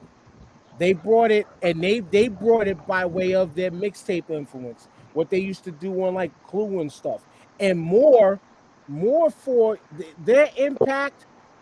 If you want to even look at it from this angle, their impact was taking control of their destiny in the way they removed themselves and got themselves removed from the bad boy situation, then turned to D Block and the Rough Riders movement, which that's where you got to kind of put this in, because Rough Riders wasn't a rap group, they were a crew.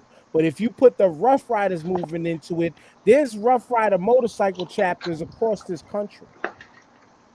They kind of, and their music along with help push the Rough Rider name. But them as a group, to be honest with you, people were getting them outside of New York because of the mixtapes and the mixtape scene, but they had a stronghold on New York street culture. And that's really about it, to be honest with you, as a group.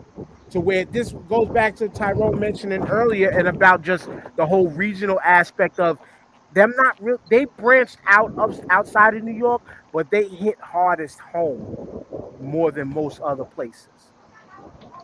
But it was them. It took them leaving Bad Boy, not the shiny suit locks in Bad Boy. It took them leaving Bad Boy to really make them be like, all right, yo, this is who we are, in my opinion, from my point of view. But moving on, 20 to 11, we got UGK, we got G Unit, 3-6 Mafia, Cypress Hill, the Beastie Boys, Naughty by Nature, Fugees, Mobb Deep, Grandmaster Flash and the Furious Five, and Amigos. Grandmaster Flash and the Furious Five, they're of the era where albums weren't being produced and recorded by these types of rappers. They were some of the architects of the culture and of the culture, but they were some of the architects of the musical aspect of the culture. So 12 for me is okay. They're right there, but they're not there. Because when you're talking about, you gotta, when they're putting album sales and as criteria into all of this, there was no album sales. So it's kind of a cheat that kind of leaves them behind just a little bit. Fugees on album sales. The score, it's kind of hard to find any that did what the score did. But when we think of the Fugees, like I tried to allude to earlier, you're only talking about one album. You're not talking about Blunted on Reality. Nobody talks about Blunted on Reality. Nobody's talking about the vocab and Fuji Lie and all. Like, nobody's going back to what put them on. Nobody. The Beastie Boys, I would put them maybe at 15 or even 11. Say what you want to say. They took a style of rap as what they call doodle rhymes and made it fun. They showed people how to have fun. They showed people that they will kind of, you can say, the first punk rock element of this hip hop culture, which was counterculture, just like punk rock. They were a punk rock group that transitioned into rap, but they were a fun group. They showed us that white people were in this culture from the beginning musically. You know, I'm okay with the Beastie Boys being this high. They could be a little higher for me. Cypress Hill, you can say they truly ushered in weed culture. And album sales, dope. Musically, worldwide, global success. 3 6 Mafia, personal favorite of mine. They're okay where they're at.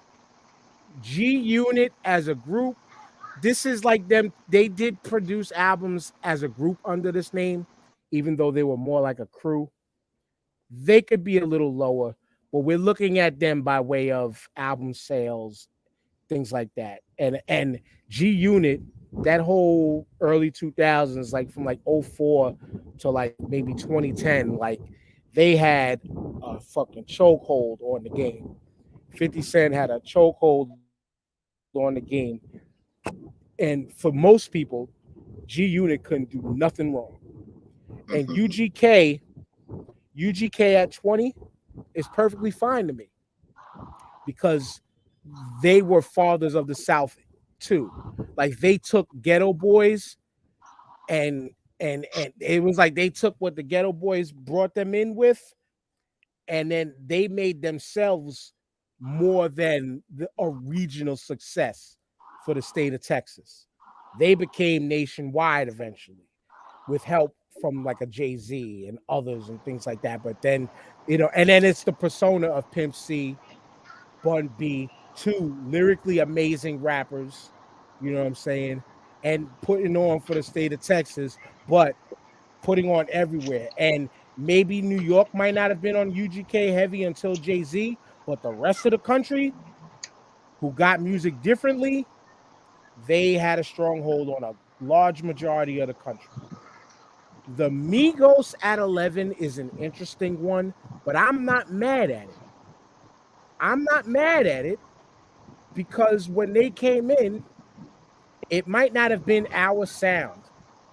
They grew to something that I actually enjoy personally, but we can't deny what they've done from beginning till now, and the stamp and the culture of not the culture, but the aspect of what they've done for music and a certain sound of music that still resonates to this day.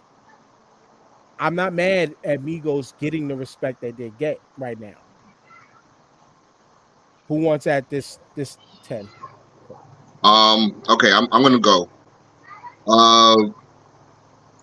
Naughty by Nature, you know, I guess it's personal preference. Yeah, not a big fan. But that that one song that they have is up there with Troy. Like you can put that in a time capsule, shoot it off the stage. Hip Hop Hooray is like an anthem for the hip hop. Ghetto Bastard, Uptown Anthem. They all bang. Yeah, you know, Cypress Hill. Cypress Hill, again, you know, people do things and make these choices for these songs, these groups that helps elevate the group. Them having those songs on in a Juice movie, I would have never listened to Cypress Hill if it wasn't for that. And that's what gave me a chance. For me to hear how this Killer Man, you know, I would have never gave him a chance if it was outside of Juice. So that was a great choice for whoever made that idea, and that was definitely a great choice for them. Migos and Fugees, Migos and Mobb Deep can definitely switch places. Because again, like as far as lyrics and as far as flow and everything, Mobb Deep should be higher. As far as impact, maybe not, because again, we've seen their style of rap before. But as far as flow, storytelling, everything else, as far as the criteria, they're too low on this list, my opinion. Yeah, that's about it. You gotta also think Cypress Hill came out the same time Wu-Tang came out. Like they came out like back to back. So I think they didn't get the shot. Yeah, I don't think they got the proper shine that they should have gotten. But to hold your own against like that at that time coming out with that movement, that speaks volumes. That speaks volumes within itself. And to build on what you're saying, though, we got the 90s. You had to be original. You had to come with your own sound, and they brought their own lane. They were definitely different. Yeah. They made their own lane, and like on the same wavelength of Onyx, these two groups were shutting down ginormous festivals together, worldwide, bringing weed culture worldwide through their music. Go ahead, Tyrone. Oh, my bad, JG. Go ahead. No. So let Tyrone go. Oh, first I wanted to talk about the Fugees, right? And I wanted to say that you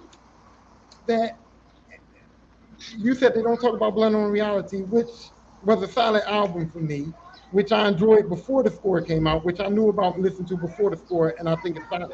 I think the problem with it is that, you know how nobody listens to In My Life, when you talk about Jay-Z, you talk about Reasonable Doubt still, but that was because In My Lifetime didn't equal the Reasonable Doubt. So when Jay-Z dropped In My Lifetime, people were still on that Reasonable Doubt shit. And that's the same thing with the score. The score blew out Blood on Reality so bad that it was like, if you talk about the Fugees, the score is what you got to talk about. You know what I mean? It was just so much better than Blood on Reality that it just blew it out. But I think the impact on the Fugees was that they used a woman in their group that wasn't just singing the hook. Yeah. She was actually able to participate, actually able to be a member, and actually was better than the other members if you really look at it. And that was she was the best member. That was the first time that you saw a woman that could stand next to the men, do what they doing, have an impact, and still sing too on top of that. So that's where the Fugees impact is. The other thing I'm gonna talk about, the little G-Units. The G-Unit is cheating. This is what I'm telling you. The G-Unit is the group that's cheating this list because 50 came off of Get Rich or Die Trying. Young Buck had a good debut album. The Game had a good debut album.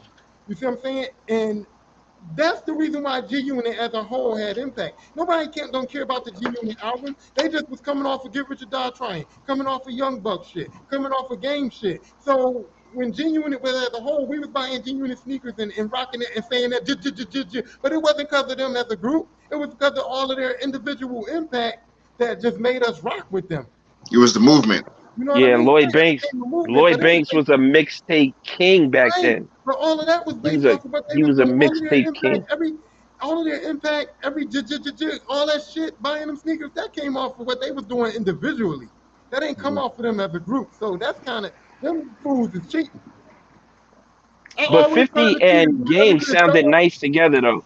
You got to admit that 50 and Game complemented each other very well on that album. Incredibly, That Que- that was incredibly. question. that was Yeah. solid. That was so I, solid, bro. Still a solo I, project. It wasn't a G I have a Unit project. question, but I have a question though. Wasn't the G Unit projects before Game came along? Yeah, I don't think Game was on that album. Yeah, Game came along after, I think, He was like, yeah, he was because added after. the G Unit He was the projects last was one added. it was the four of them. It was 50, Yayo, Lloyd Banks, and Young Buck. Yeah, I mentioned Game because Game's solo project pushed him back out there. Before Game came out, they was kind of dying off. Game took them back out there, and then the whole feud with Game and the whole G Unit breaking up back and forth, that skyrocketed them even more. Like them breaking up with Game and 50 going back at it, it took them up another notch. And the Ja Rule feud. That's where G Unit really, like, I still believe they need to be much lower, but when you're thinking about, again, mixtape G Unit, this is where the influence comes in. They kind of, you can respectfully say, they ushered in the Street album, which was the mixtape, but it was the joints that they wasn't releasing them under a label or anything. Their mixtapes were like street albums. And with all of them skits that they did against Ja Rule with that beef and all that, fucking phenomenal. The skits, I love the skits more than any bit of their music. Ja Rule duets. The Ja Rule duet skits was what? Who's in the room? Billboard don't know nothing about what you talking about. The people in that Billboard room don't know nothing about what you talking about. No, they probably were born during that era. That was 6th grade for them, bro. Word. I don't mind, when you get to the top 20, we're talking about select groups here. And I'm looking at 11 through 20, and for the most part, I agree. The order is, it's subjective, but I'm looking here. I'm like, from 20 to 11, does all of them better than Gangstar and EPMD? That's where the personal comes in. I don't think so because but EPMD's their first 4 albums are better than a lot of their joints. It's like Blueprint. At this point, these groups, there's not so much as influence, but how much these groups showed the groups that followed them how to do it. They Blueprint material. I can't see a Gangstar or EPMD not being in 11 through 20. That's just me. I don't know if I can put Naughty by Nature above them. As dope as they were, and as many anthems as Stretch had, I can't do that. No problem with UGK. G Unit's the same thing. I don't know. G Unit's Ghetto Boys should be in this group right here. Yeah. Over EPMD. Ghetto Boys should be in this group. Again, over Gangstar, it's like, the way people revere Dre, you got to revere Premier the same way. Same way as Dilla, same way as RZA. You got to revere them the same way. And name me a whack Gangstar album. There's only been several great double CDs in hip hop history. Gangstar had one of them, with Moment of Truth. Yeah.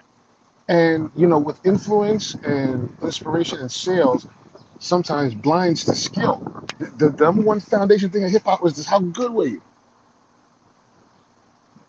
And that skill set of that group, between just the chemistry between Guru and Gangstar. And they're one of the few groups, really, if you really want to keep it a buck and look at it, did Gangstar not get better with every album though?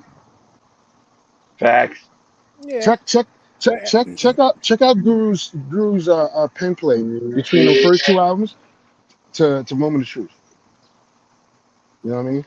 That's just me. And also too, to be fair, if you look at Gangstar and you really put together the whole Gangstar foundation itself, like, you can't leave out Big Suge.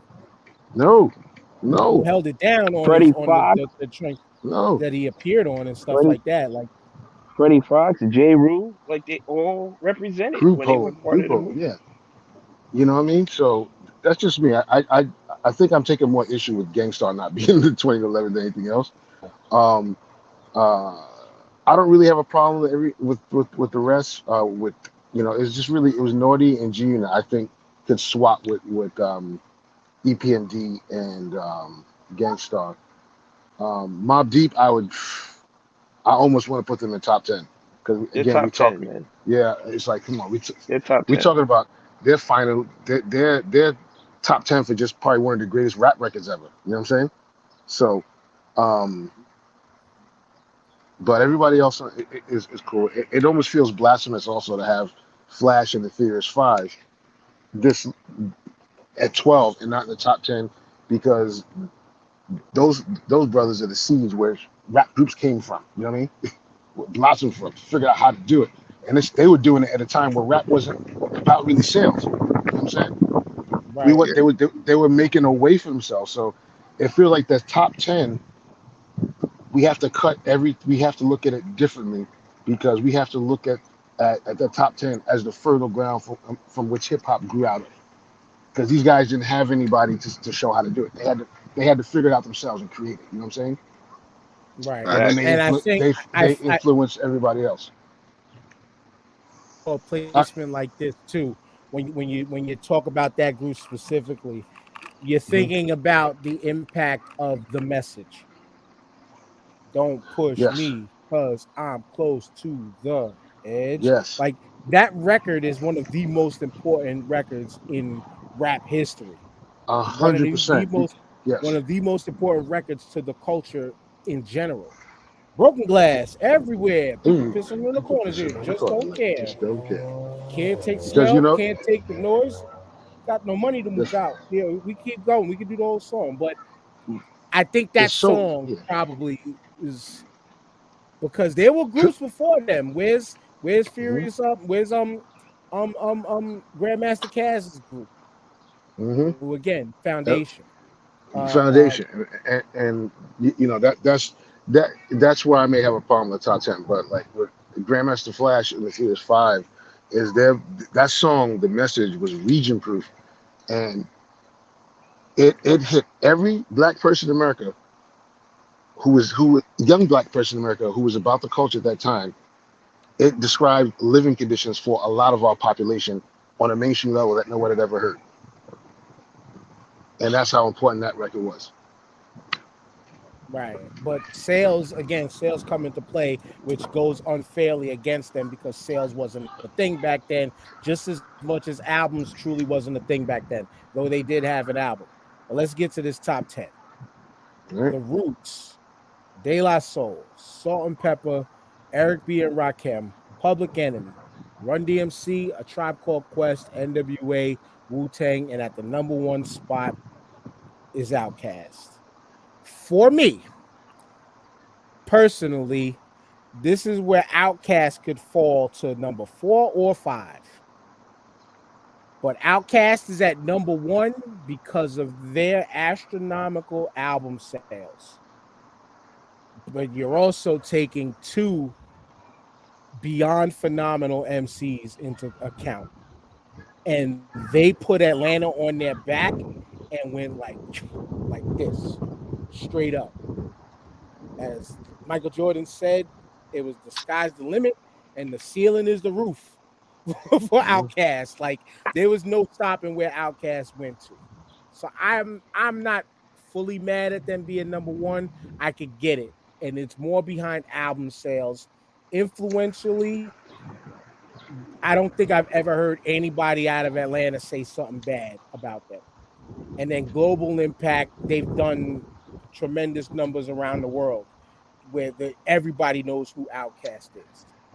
Well, this is why Run DMC should be number 1, because if it wasn't for them, then Outkast wouldn't have had the platform to take off like they did. Well, Run DMC their main influence, I get it. My bad. I'll cut you off. My bad. Yeah, when they came out, they broke all the doors down for everybody to come through.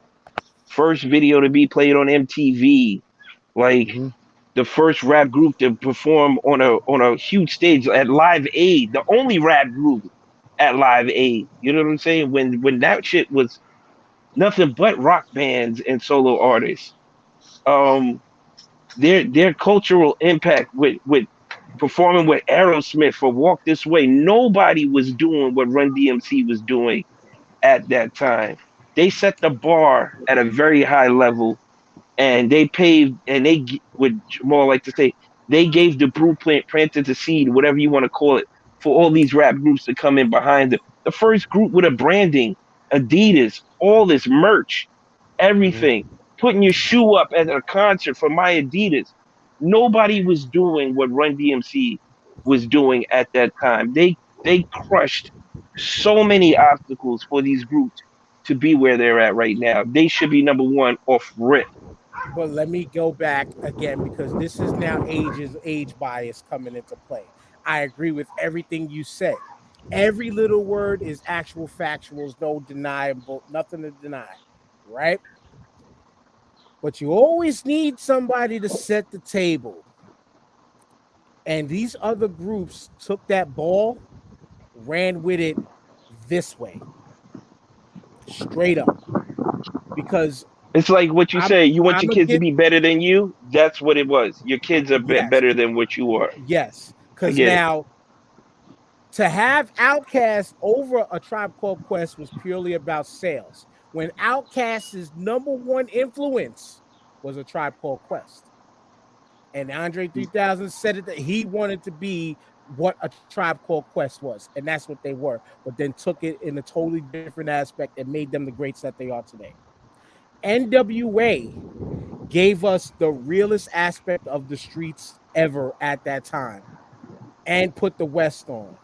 And they did so much defiant shit that goes down in legendary rap history, hip-hop culture history, when it comes to what they did for concerts and live shows and things like that. And you could say they weren't the birth of the West Coast, but they were the emergence of here the fuck we are, right? But Wu-Tang, call Shaolin biased on me all you want. Y'all niggas know when I call Shaolin bias, I call Shaolin bias. This ain't Shaolin bias right now. The Nike symbol of hip hop culture is that Wu-Tang W. Globally, more than a Public Enemy symbol. Way more than a Public Enemy symbol. Yes, bigger than Public Enemy symbol. Public Enemy symbol number 2. Yes, I was gonna say okay. Yeah, number 2. No, hands down, no ifs, ands, or buts about it. But just the logo itself, right?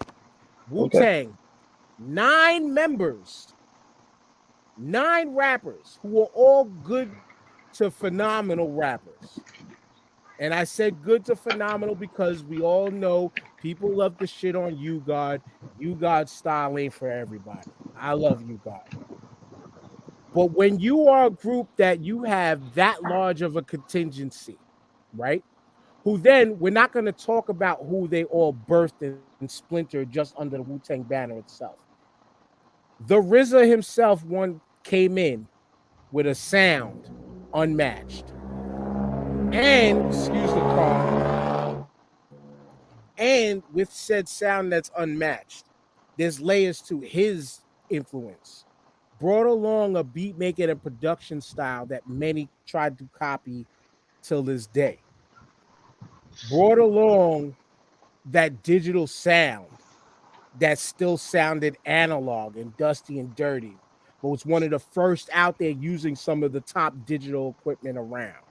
All right, the kung fu influence that 80s babies had from Saturday mornings, putting that into the music, gaining people into the martial arts and things like that, furthering along the message of the 5% of nation. On top of that, influencing people to take that route, or still using lingo like God, peace, God, this, that, and the third, things like that. The name changes. Nobody in rap was doing those alternate mafioso like name changes until Wu-Tang. You know what I'm saying? What again? To have going the route of having that in-house producer and beat maker that did everybody's solo projects in the beginning. And then that's the other part is 9-member group that everybody contractually had the ability to go out and seek their own situations. Hasn't been done before and will never be done again in that large of a quantity. And then everybody, they had everybody wanting to be Wu-Tang. Who didn't want to be a Wu-Tang member? Who I didn't get it because I always said I wanted a Wu-Tang W tattoo, but I was like, no, I want to get it the right way with the blessings of Wu-Tang members to say, go ahead and get it, not just fandom. But their fandom stretches to tattoos, to let's see, their appearances. Come on, Method Man in the Their WWE, all over TV. Their merch shows. is crazy. The merch game was incredible at that time. I can still point you exactly where the first Wu Wear store was. You know what I'm saying? And just culturally too, culturally as far as influence, how many people were influenced by a Raekwon, which you could say a Raekwon was influenced by a G-Rap and a Rakim and stuff. Like we can go underneath the who they, but how many people were influenced off of just Wu members alone into rap? You know what I'm saying? And there's so many other little minor details that we could go to with Wu-Tang that, for me, when you bring it back to the music, yes, a lot of people like to say they fell off after their second album. I get it, all that stuff. But their first album and the second double CD was that impactful enough that puts them musically above whoever. But it's all the other little ancillary shit that really, for me, should have Wu-Tang at number one, especially when you bring the word influence. But then we could go on. Y'all could go on about Public Enemy. Yo. Eric B. and Rakim is a cheat code, but Eric B. was important to that dynamic. Hate it or hate it. Salt and Pepper belongs as a fully solo woman group. They took what Absolutely other women before them did and put it and gave anthems. They They're a great group. I don't know if they belong in the top 10, but keep going. For women, I will put them there because there's the influence argument.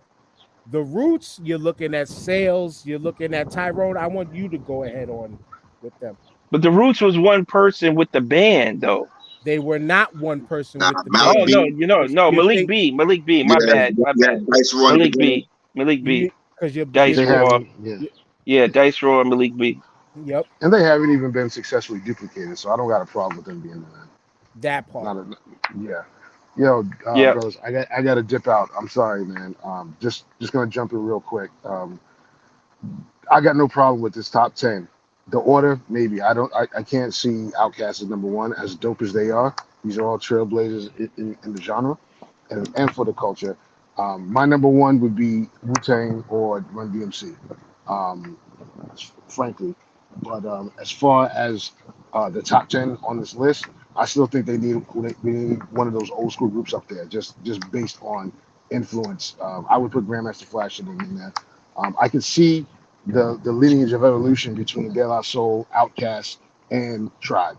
So I don't know. That's just my point. I think maybe one of them foundational groups. It just feels sacrilege not to have one of them foundational groups that showed everybody how to do it after them, not in the top 10.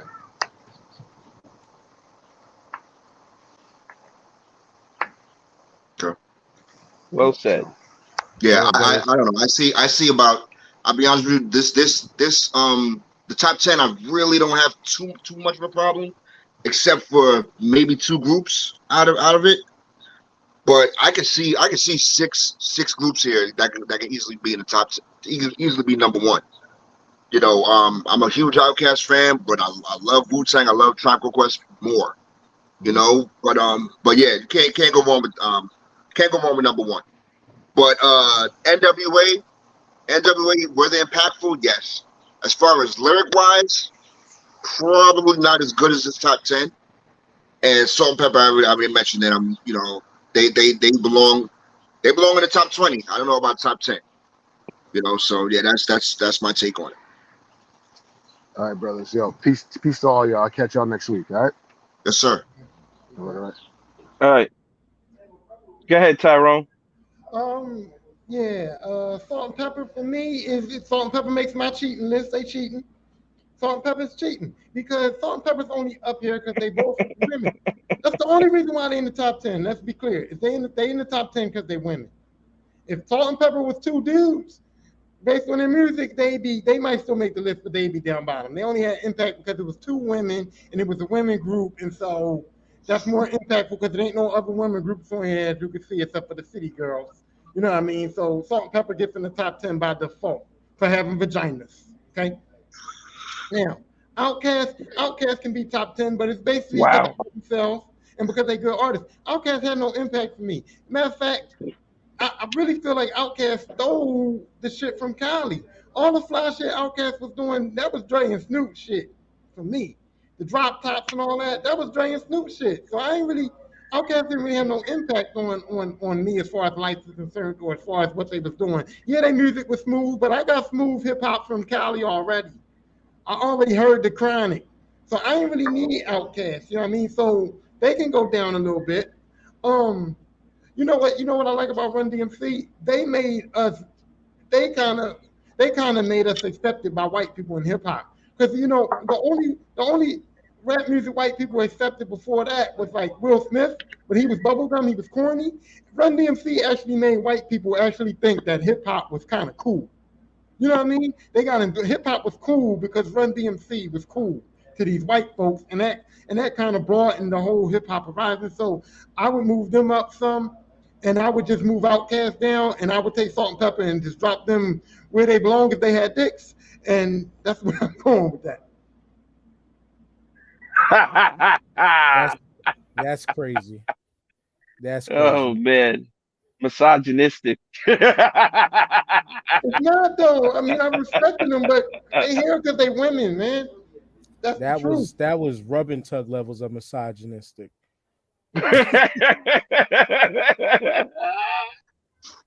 But no, they had anthems. I mean, from Shoop and other shit. So are we gonna sit here and say that we can't acknowledge the fact that they're high up on this list because they was a woman group? I acknowledged that earlier. They was the only ones doing it, bro. They were the only ones doing it. And they set the table. They set the table for multiple women just to be out there and be themselves. And there's an aspect of you're not a woman to understand what they've done for women. Cheat code though, it's a cheat code. I knew Salt and Pepper was gonna be high on this list because of the cheat code. It's like you talk about impact. You talk about how like the Lox didn't have a lot of impact because other rappers was already doing what they was doing. Salt and Pepper, nobody did it. Nobody did it. Tyrone, it's all about representation, man. There was no representation for the ladies at all before Salt and Pepper, man. Hold on. I'm talking about. I mean, MC Lyte and Roxanne Shante, but they weren't doing it on the levels of Salt and Pepper. If MC Lyte and Queen Latifah made a group, would their group be higher on this list than Salt and Pepper right now? Yes. But they didn't do it. They didn't make a group though, and they were way after Salt and Pepper. Latifah was way after Salt and Pepper. But musically, Salt and Pepper is not the two best female rappers that you can say, but they're higher on this group than other female rappers because they was a group. Again, but here's how you're explaining it though. They stole it. But what you're looking at is the rappability in this situation. I get it.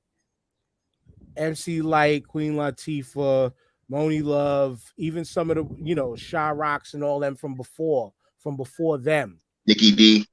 Yeah, but I mean, but rappability, Lyte and Queen Latifah. I mean, for me, Queen Latifah's over MC Lyte, but Lyte and Queen Latifah, you put them two together lyrically, you're going to get a masterpiece of an album. I get that, but this group dynamic wasn't done the levels of what Salt and Pepper has done before. There were women groups. There was women groups. Angie Stone was a part of one of them. People forget that Angie Stone was a part of one of them groups, but that was in the era where they wasn't recording albums. Were they lyrically better than Salt and Pepper though? No. Was Salt and Pepper like these like rapping ass women? No, but they made great music. And then again, They were opening for Run DMC, dog. When you add the level of their criteria of sales, record sales, and things like that, like they belong. And yes, there needs to be some women representation within this top 10. Hold on. Mix it up. Honestly, you can honestly say that you believe that if Salt and Pepper was both two dudes, that they would be top. You can't say that. You cannot say that because they're not dudes. They're not dudes. You're conflating it. You're conflating two different issues, bro. If they were dudes, we wouldn't be talking about them. But they're not dudes. Them being women, they're not dudes.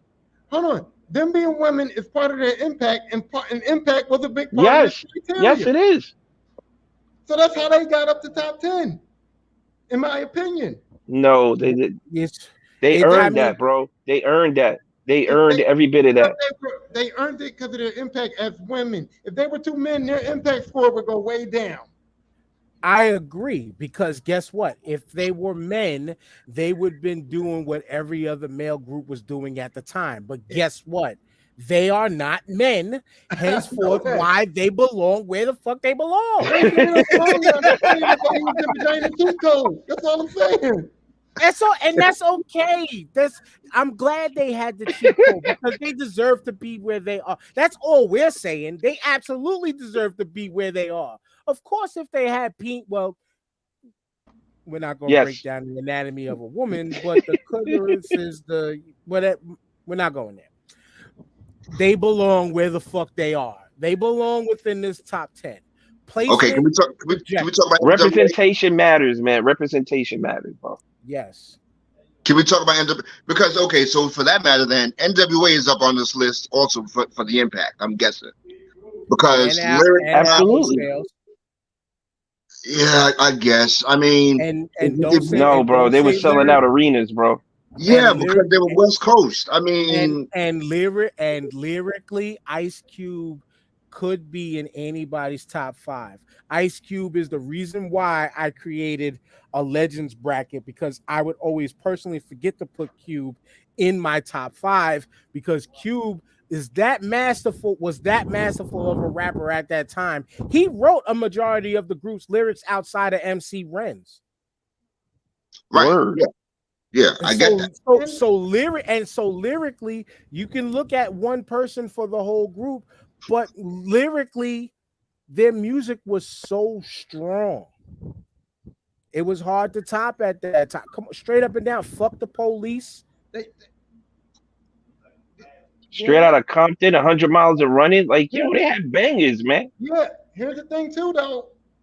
To what Big O was saying, NWA still cheated this list a little bit too, because their impact was based on them making music that they weren't supposed to make. You see what I'm saying? Them saying "fuck the police" was that part of that was rebellious. It wasn't about the lyrics. It wasn't about the music. It was about, oh, fuck the police. I'm down with fuck the police. So, you could say the same thing about Public Enemy then, right? Because they were rallying against the man, right? You can, but that's what I'm saying. So it's ways to taint this. It's ways to taint this, because if they hadn't been talking how they was talking, they wouldn't have as much impact. They had so what you're saying is they were doing stuff that nobody else was doing, right? They were saying shit that nobody else was saying. You could apply that logic to like everything, bro. You can apply that logic to everything. Jordan is the greatest because he wasn't doing what everybody else was doing. Nobody could sky like him and hang in the air and fucking take contact and finish at the rim because nobody else was doing that. That's why that's a cheat code. It's a fucking cheat code. Everything's a cheat code. That is a cheat code. That's how you get okay.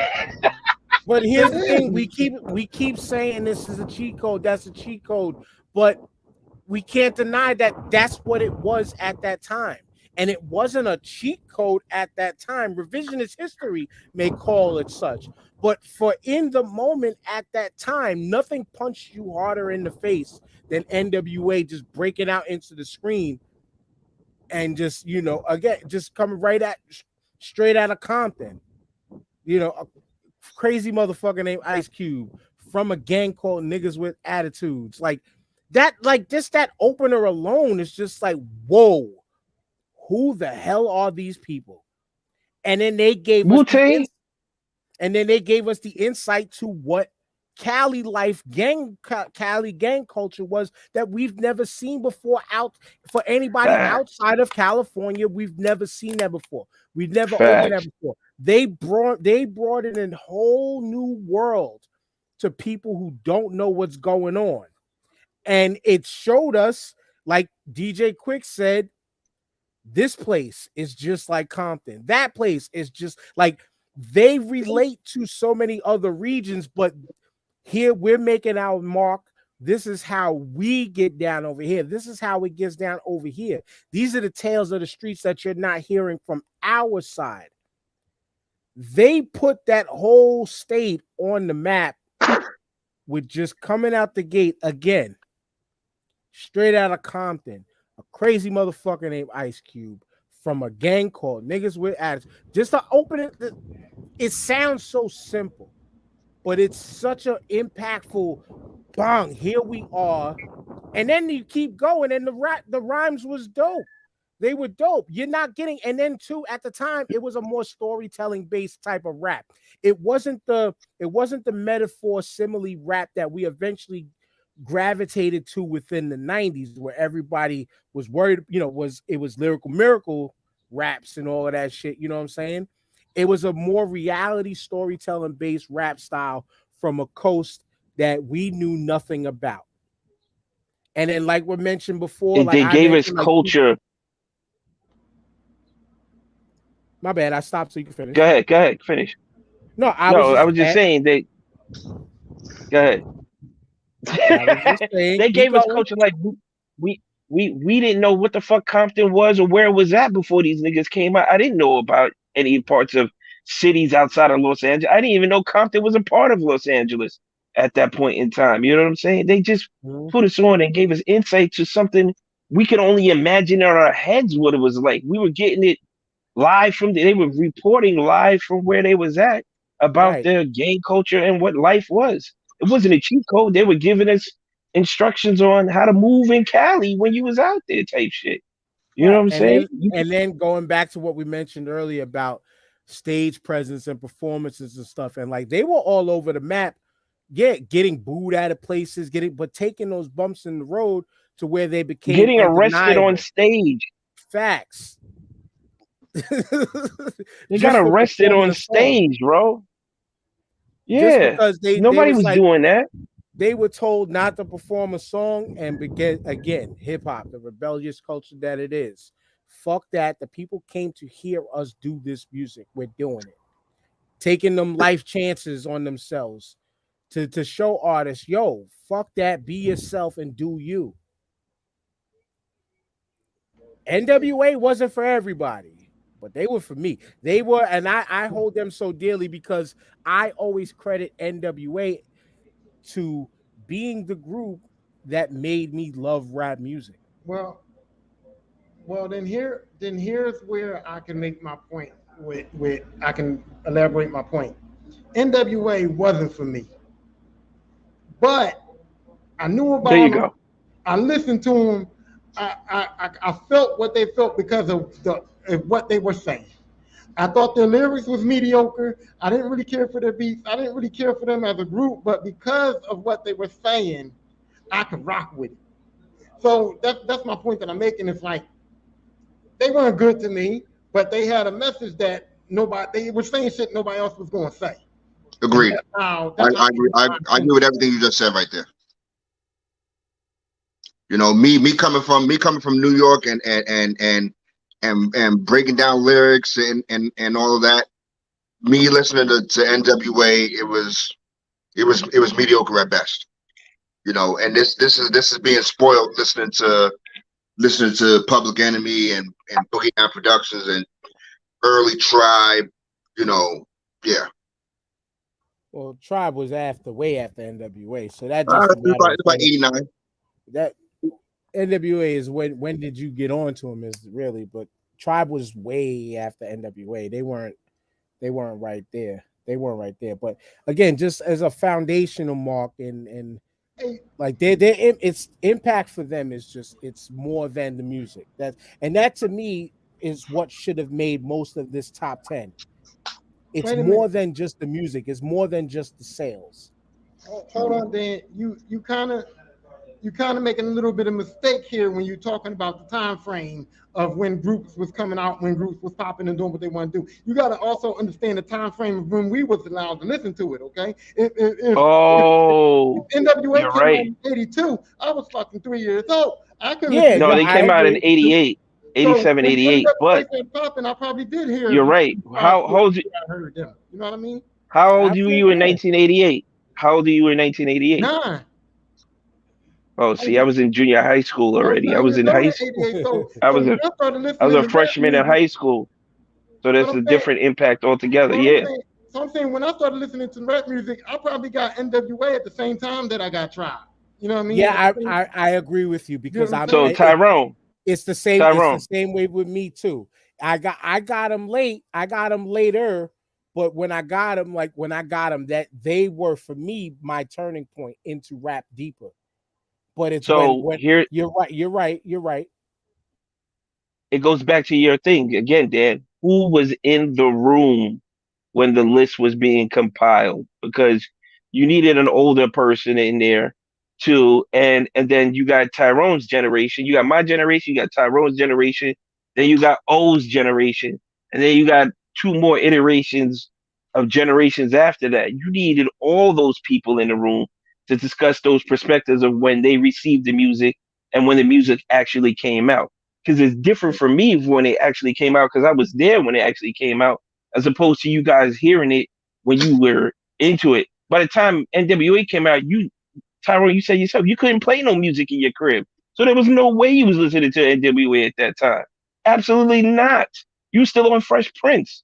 So how can you say NWA is a cheat code or they're not doing it for you? Because when you listen to NWA, you were damn near a young adult or grown ass man at the time, as opposed to when it actually came out, when it actually made its impact. So No, no, perspective is a motherfucker. You know what I'm saying? no. It's just like what O said. I had Tribe, I had Wu Tang, I had other groups that I was listening to. That I'm like, yo, these motherfuckers is better than NWA. So what would make me turn on NWA? Hold on, them niggas saying fuck the police though.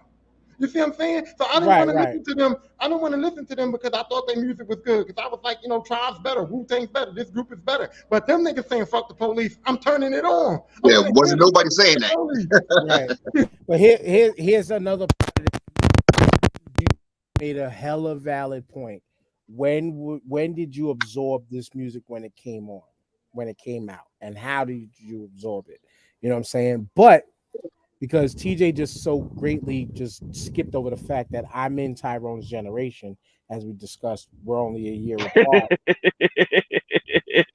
Not everybody, and I'm gonna make it clear as day. Not everybody is a person like myself who, once I get onto something and I like it and I enjoy it, I am personally going back to do the history on what, why, when, where, and how. Those what, why, when, where, and how. The same basics that we learned in English class. I'm going back. I'm the person that digs to look for the history, to see where they came from, what they were about. That's why I posed that question earlier about who did you get on by way of their backstory that you might not have listened to before. You know what I'm saying? Who did you get on? Who put you on by way of their backstory? Or it's like, oh shit, I like this. Let me go dig into their backstory. Let me dig deeper. Yeah. Just like when you mentioned, TJ, how we put you on the Doom. When I found out who Doom was, and everybody was telling me like, yo, this dude, he was in KMD. I was like, oh, he was in KMD. Oh, Peach Fuzz. I remember Peach Fuzz. Right. Let me go back and go back to the beginning. Yeah, I have this starting point, but let me go back and do history on the beginning. Yes. And then absorb it and then put it all together. And then it's a matter of how much do you respect the beginning? to then utilize that in conversation and use it as fact because it is a part of their lineage. It's a part of their history. So yeah, I might have gotten. I do remember when NWA was first played on MTV. I do remember when Run DMC was first played on MTV. It was that mid-early 80s. We were fortunate enough to happen to have had cable. And when MTV was new, I remember when MTV was still a new station. And it was like, oh shit, Michael Jackson. But we didn't put it into perspective later in life that Michael Jackson was the first black artist that they truly played outside of the rock music. You know what I'm saying? But I remember it. I just don't remember. We don't when we have the different age and advantage of putting into perspective its historical context now more than we did then, because then we were just in the moment with everything. Right. And that's why I totally agree with y'all brothers when y'all just put that perspective out there of where were you when it came out? And it hits you different because you were there. You know what I'm saying? It hits you different when you were there. Like I remember when Skills put out Ghost Rider. And the version that you heard on the radio and the version that you heard everywhere was the joint that was edited with all the names out. But I remember I was at that Rocksteady anniversary. The first time he performed that song, putting all the names in it. I was there for it. So that's always going to be a memory burned. But I remember when I first heard it, but now I understand more fully. We were there, TJ, the first time, which blew everybody's mind. The first time the Juice Crew performed the symphony live on stage with every member. You know, Yeah, we were there when that the was symphony phenomenal. came out.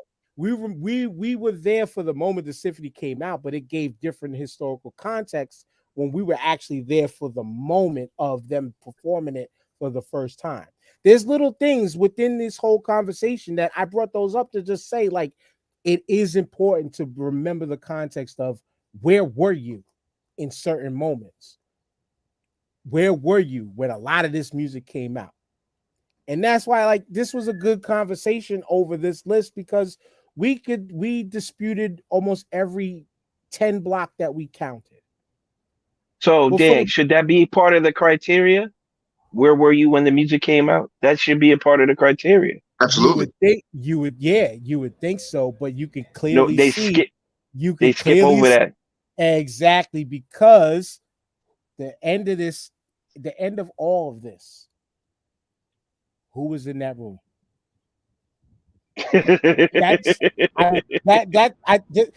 Am I wrong, y'all? Does that not summarize this whole conversation? Who Yes. was in that room? No, Who you're was not in that wrong. room, and where were you when you discussing each of these artists on this list? Where were you at that time when that music came out? What did it mean to you at that time? That's what you And- base it off of. And because we displayed them here, how much of your personal bias was put in these things? That was my point earlier that I said that if we was in that room, we'd still be in that fucking room.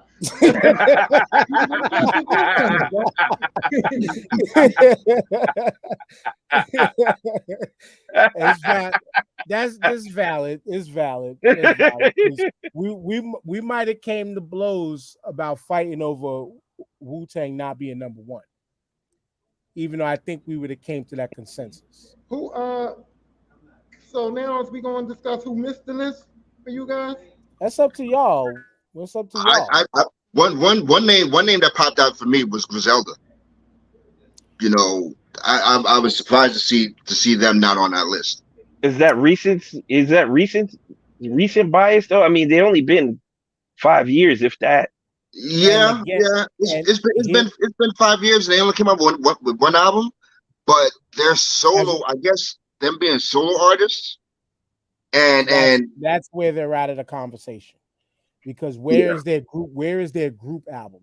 If they were a group, Griselda's the label name. You can say So the BCC. group album You can was, say the group album BCC was or great. Black. Is Black Moon on this list? Where's Black Moon at? Black Moon is not Black- on this list. Black Moon is not on this list, and they should have been in this list What? because impactfully, impact. They created the backpack movement. Correct. How does Black Moon not get excluded off this list? That's crazy. That's where, hate it or hate it, that's where a group like the Locks can come off. City Girls couldn't be on there if Black Moon is on there. Oh yeah, yeah. They bumped right off. They are bumped right the fuck off. Yeah. Black Moon is way more impactful and did more for the culture than City Girls could ever do. Yeah. Yep. But I know these recency two bias. wasn't impactful, but I kind of wanted them on the list, and maybe they was impactful because of who they were in their careers when they joined together. But Red and Meth had 2 banging albums that Yeah. I feel like they should have been on the list. Yeah. Yep. But when you think of them, they did have those 2 phenomenal albums, but you're thinking of them more individually than their 2 joints But together. thinking there was two individuals that was where they was at in their careers that joined together though. That's a thing. That's a thing, but when you put them in, you have to put them in the group context, and that's where it becomes difficult. So where's Leaders in the New School? Because they had 3 solid albums. They could be at the bottom. Top 60, but not in this 50. I'm sorry. Okay. I'm sorry. Okay. As much as I love Busta Rhymes, nobody's checking for Dinko D and Charlie Brown. Charlie Brown and then too, besides their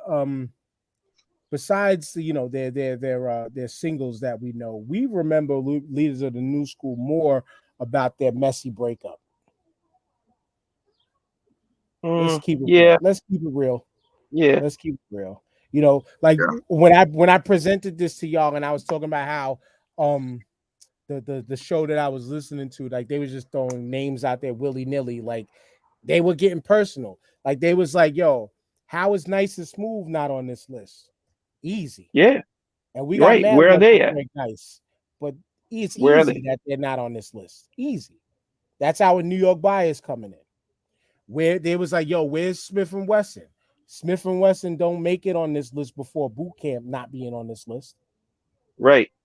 And Impact. That's what I'm saying. Impact, they had Brooklyn. Let's keep it real. As much as I love them. Yep. They had Brooklyn. But groups like that branched out globally eventually. And they make way more money overseas. But when you think about you're right. But things there's like no that, excuse for Black Moon not being on there. Right. There's no excuse for Black Moon not being there. If Fugees wasn't on this list, would Diggable Planets be there? No. No. That was a reach. No. That was a reach. And that was another group that they asked, where's Diggable Planets? Because these brothers was thinking about groups with like one blowout major crossover single. You know, the groups that like they had the one like we heard Cool like Black that. Sheep. Black Sheep shouldn't be on this list. Right. And that was another group that they mentioned. But you could think of, what is it? The Choice Is Yours is the name of the record, right? Yeah. Right. You're only thinking about Black Sheep as the choice is yours. You could get with this or you could get with that's all you're thinking about.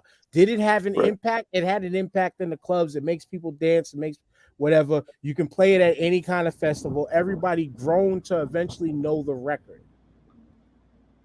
But their sales and all the other stuff that you're thinking about, it doesn't add up. The math ain't mathing. You still hear that song on commercials to this day. To this day. Facts. But using their criteria, they don't cut it. And sometimes you gotta make them tough decisions in life. No matter how much you love some of these, this true.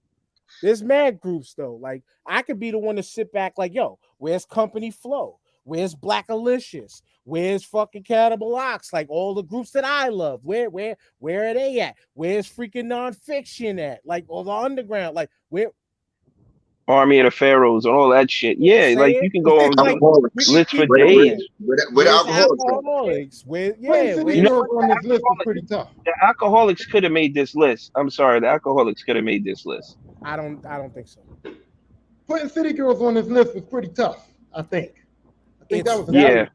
It was Yeah. very tough, I think, but I think that was them reaching to make sure they included something that is brand new because they've had such a buzz over the past like 4 to 5 years or so. I think that's what, to me, the placement of them over.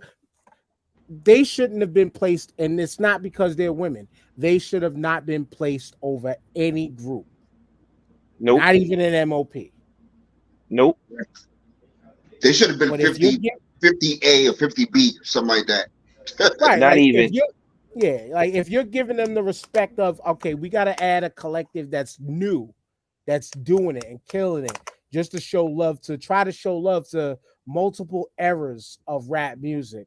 I get it. I understand. I'm not mad at their decision. I'm not mad. But not over MOP. Not over the Mash Out Posse. Not over the St. Marksmen. Yeah. Not over Yap That Fool. Not over not over the group that did a phenomenal joint with the Snow Goons. No. Cold as ice. Cold as motherfucker. Woo. How about some hardcore? Yeah, we do like it raw. Like, nah. But I ain't mad at it. I don't know. He ain't that good. Oh, shut up. Wow. I'm sorry. You lucky. You lucky we talking from far away right now, bro. Come on. And then too. And You then, definitely got something thrown at you for me. and they had dope rappers. They were like, Tyrone Duck. Too, right?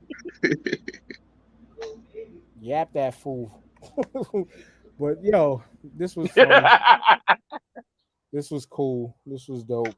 Of course, everybody had their little breakdowns of it, but I wanted to dedicate to fully go through this and really talk, because unlike most things that try to develop lists like this, you can read some of these lists and just see that's all personal bias.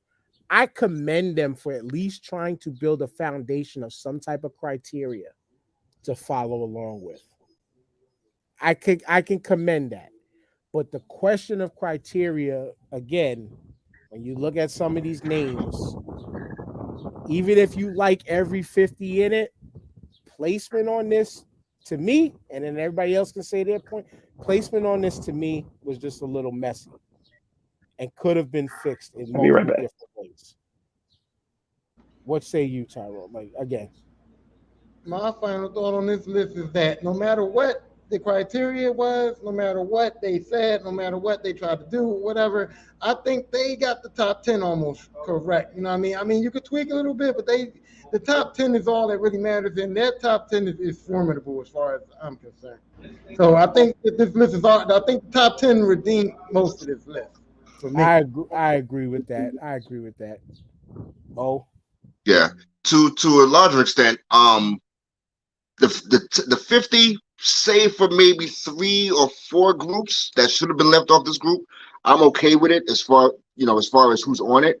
The order, I don't fully agree with, but yeah, I'm. This is a decent list. I still want to know who was on this panel. But yeah, it was a decent list. I'm okay with who's on there. Most of the people that's on there. word. And TJ can make his point when he gets back, but salt and pepper belongs, motherfucker. Yo, stop. Y'all always do that to me. Y'all try to make me seem like the bad guy. I didn't say they didn't belong here. I didn't say they didn't deserve it. I'm just saying man, that they had a niche that got them there. They had something extra that put them in that position, bro. It's just throwing jokes. We said, I wanted to lay Pepper down back in the day, for sure. Who didn't? Who didn't? Who didn't? when I heard her situation with Tretch, I was in my head. I was like, I'm gonna go fight him.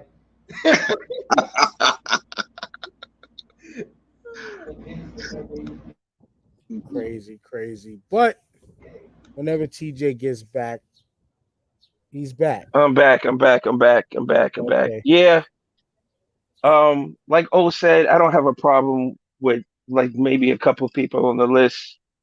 Everybody that mostly everybody that was on the list should have been there. The ordering, like I said, the seating is very subjective. So I'm not going to argue about that point. Um, when I just realized Black Moon was on the list, that's a huge omission for me. I'm just like, I don't know who was discussing what, where were they, how were they discussed, and what was brought up or whatever. But they should definitely been on that list over a few people that actually made the list. But outside of that, it's an all right list. I mean, it's better than what they usually have put out Right. over the years, which was trash, pure garbage before. So I think they're trying to get it better. Like Dan said, I commend them for trying to tighten it up and make some type of logical sense, because them other lists before were just, who the fuck were you talking to? Are these people on the street? Are you getting these opinions from? Did you go to like a high school and give a poll out and these were the answers that you came up with? I don't know what the process was before, but it was straight ass. This is much more complete. Like Lisper, like Tyrone said, we'd probably still be discussing it if we was in the room for sure, and probably would have assaulted a few members of the staff at that. But you know what? Just to add on to what you're saying, like as I'm really realizing this now, to be fair about this list, and as we all kind of said, like I'm not mad at the names on the list, because when you really look at it, actually, they kind of taken chunks of people who were at the heights of different decades or 5-year blocks of time. That's why a G Unit and Dipset and Lox are where they are, because they held down a certain section of the 2000s. Far Sides and Hieroglyphics, they held down the West Coast of a certain section of the late to mid 90s. Cypress Hill, Onyx, Naughty, A Tribe Called Quest. They held down a section of the early 90s. Wu-Tang, early 90s. Then you have the 80s contingency with the name sprinkled throughout the whole thing. Then you got the 70s contingency of Grandmaster Flash and the Sugar Hill Gang. So they tried to sprinkle in, and as when we read through the list again, you can see they just try to properly pay respect to different, at least 5 to 10 year blocks of who was holding it down with record sales, things like that, who had the bigger buzz. So when I now think of that, I even less have a problem with this list overall, because they tried to give everybody a fair shot from decade to decade, 5-year block to 5-year block. But again, we put our personal into it. This whole shit is washed, restart this whole joint over. And this shit's going to look like 88 to about 2004. I can guarantee y'all this list is going to look about that much. Yeah. And that's it. Because of our age range and what we spoke of. Where were we at the time when these things came out? What I always like to speak to. What touched you in your youth, in your formidable years? Hence why when we have these conversations about throwback stuff, we always look at our generation is better than this one, and is better than the one before, and better than the one last, because how it personally attaches to us. Word. And I'm gonna leave it at that.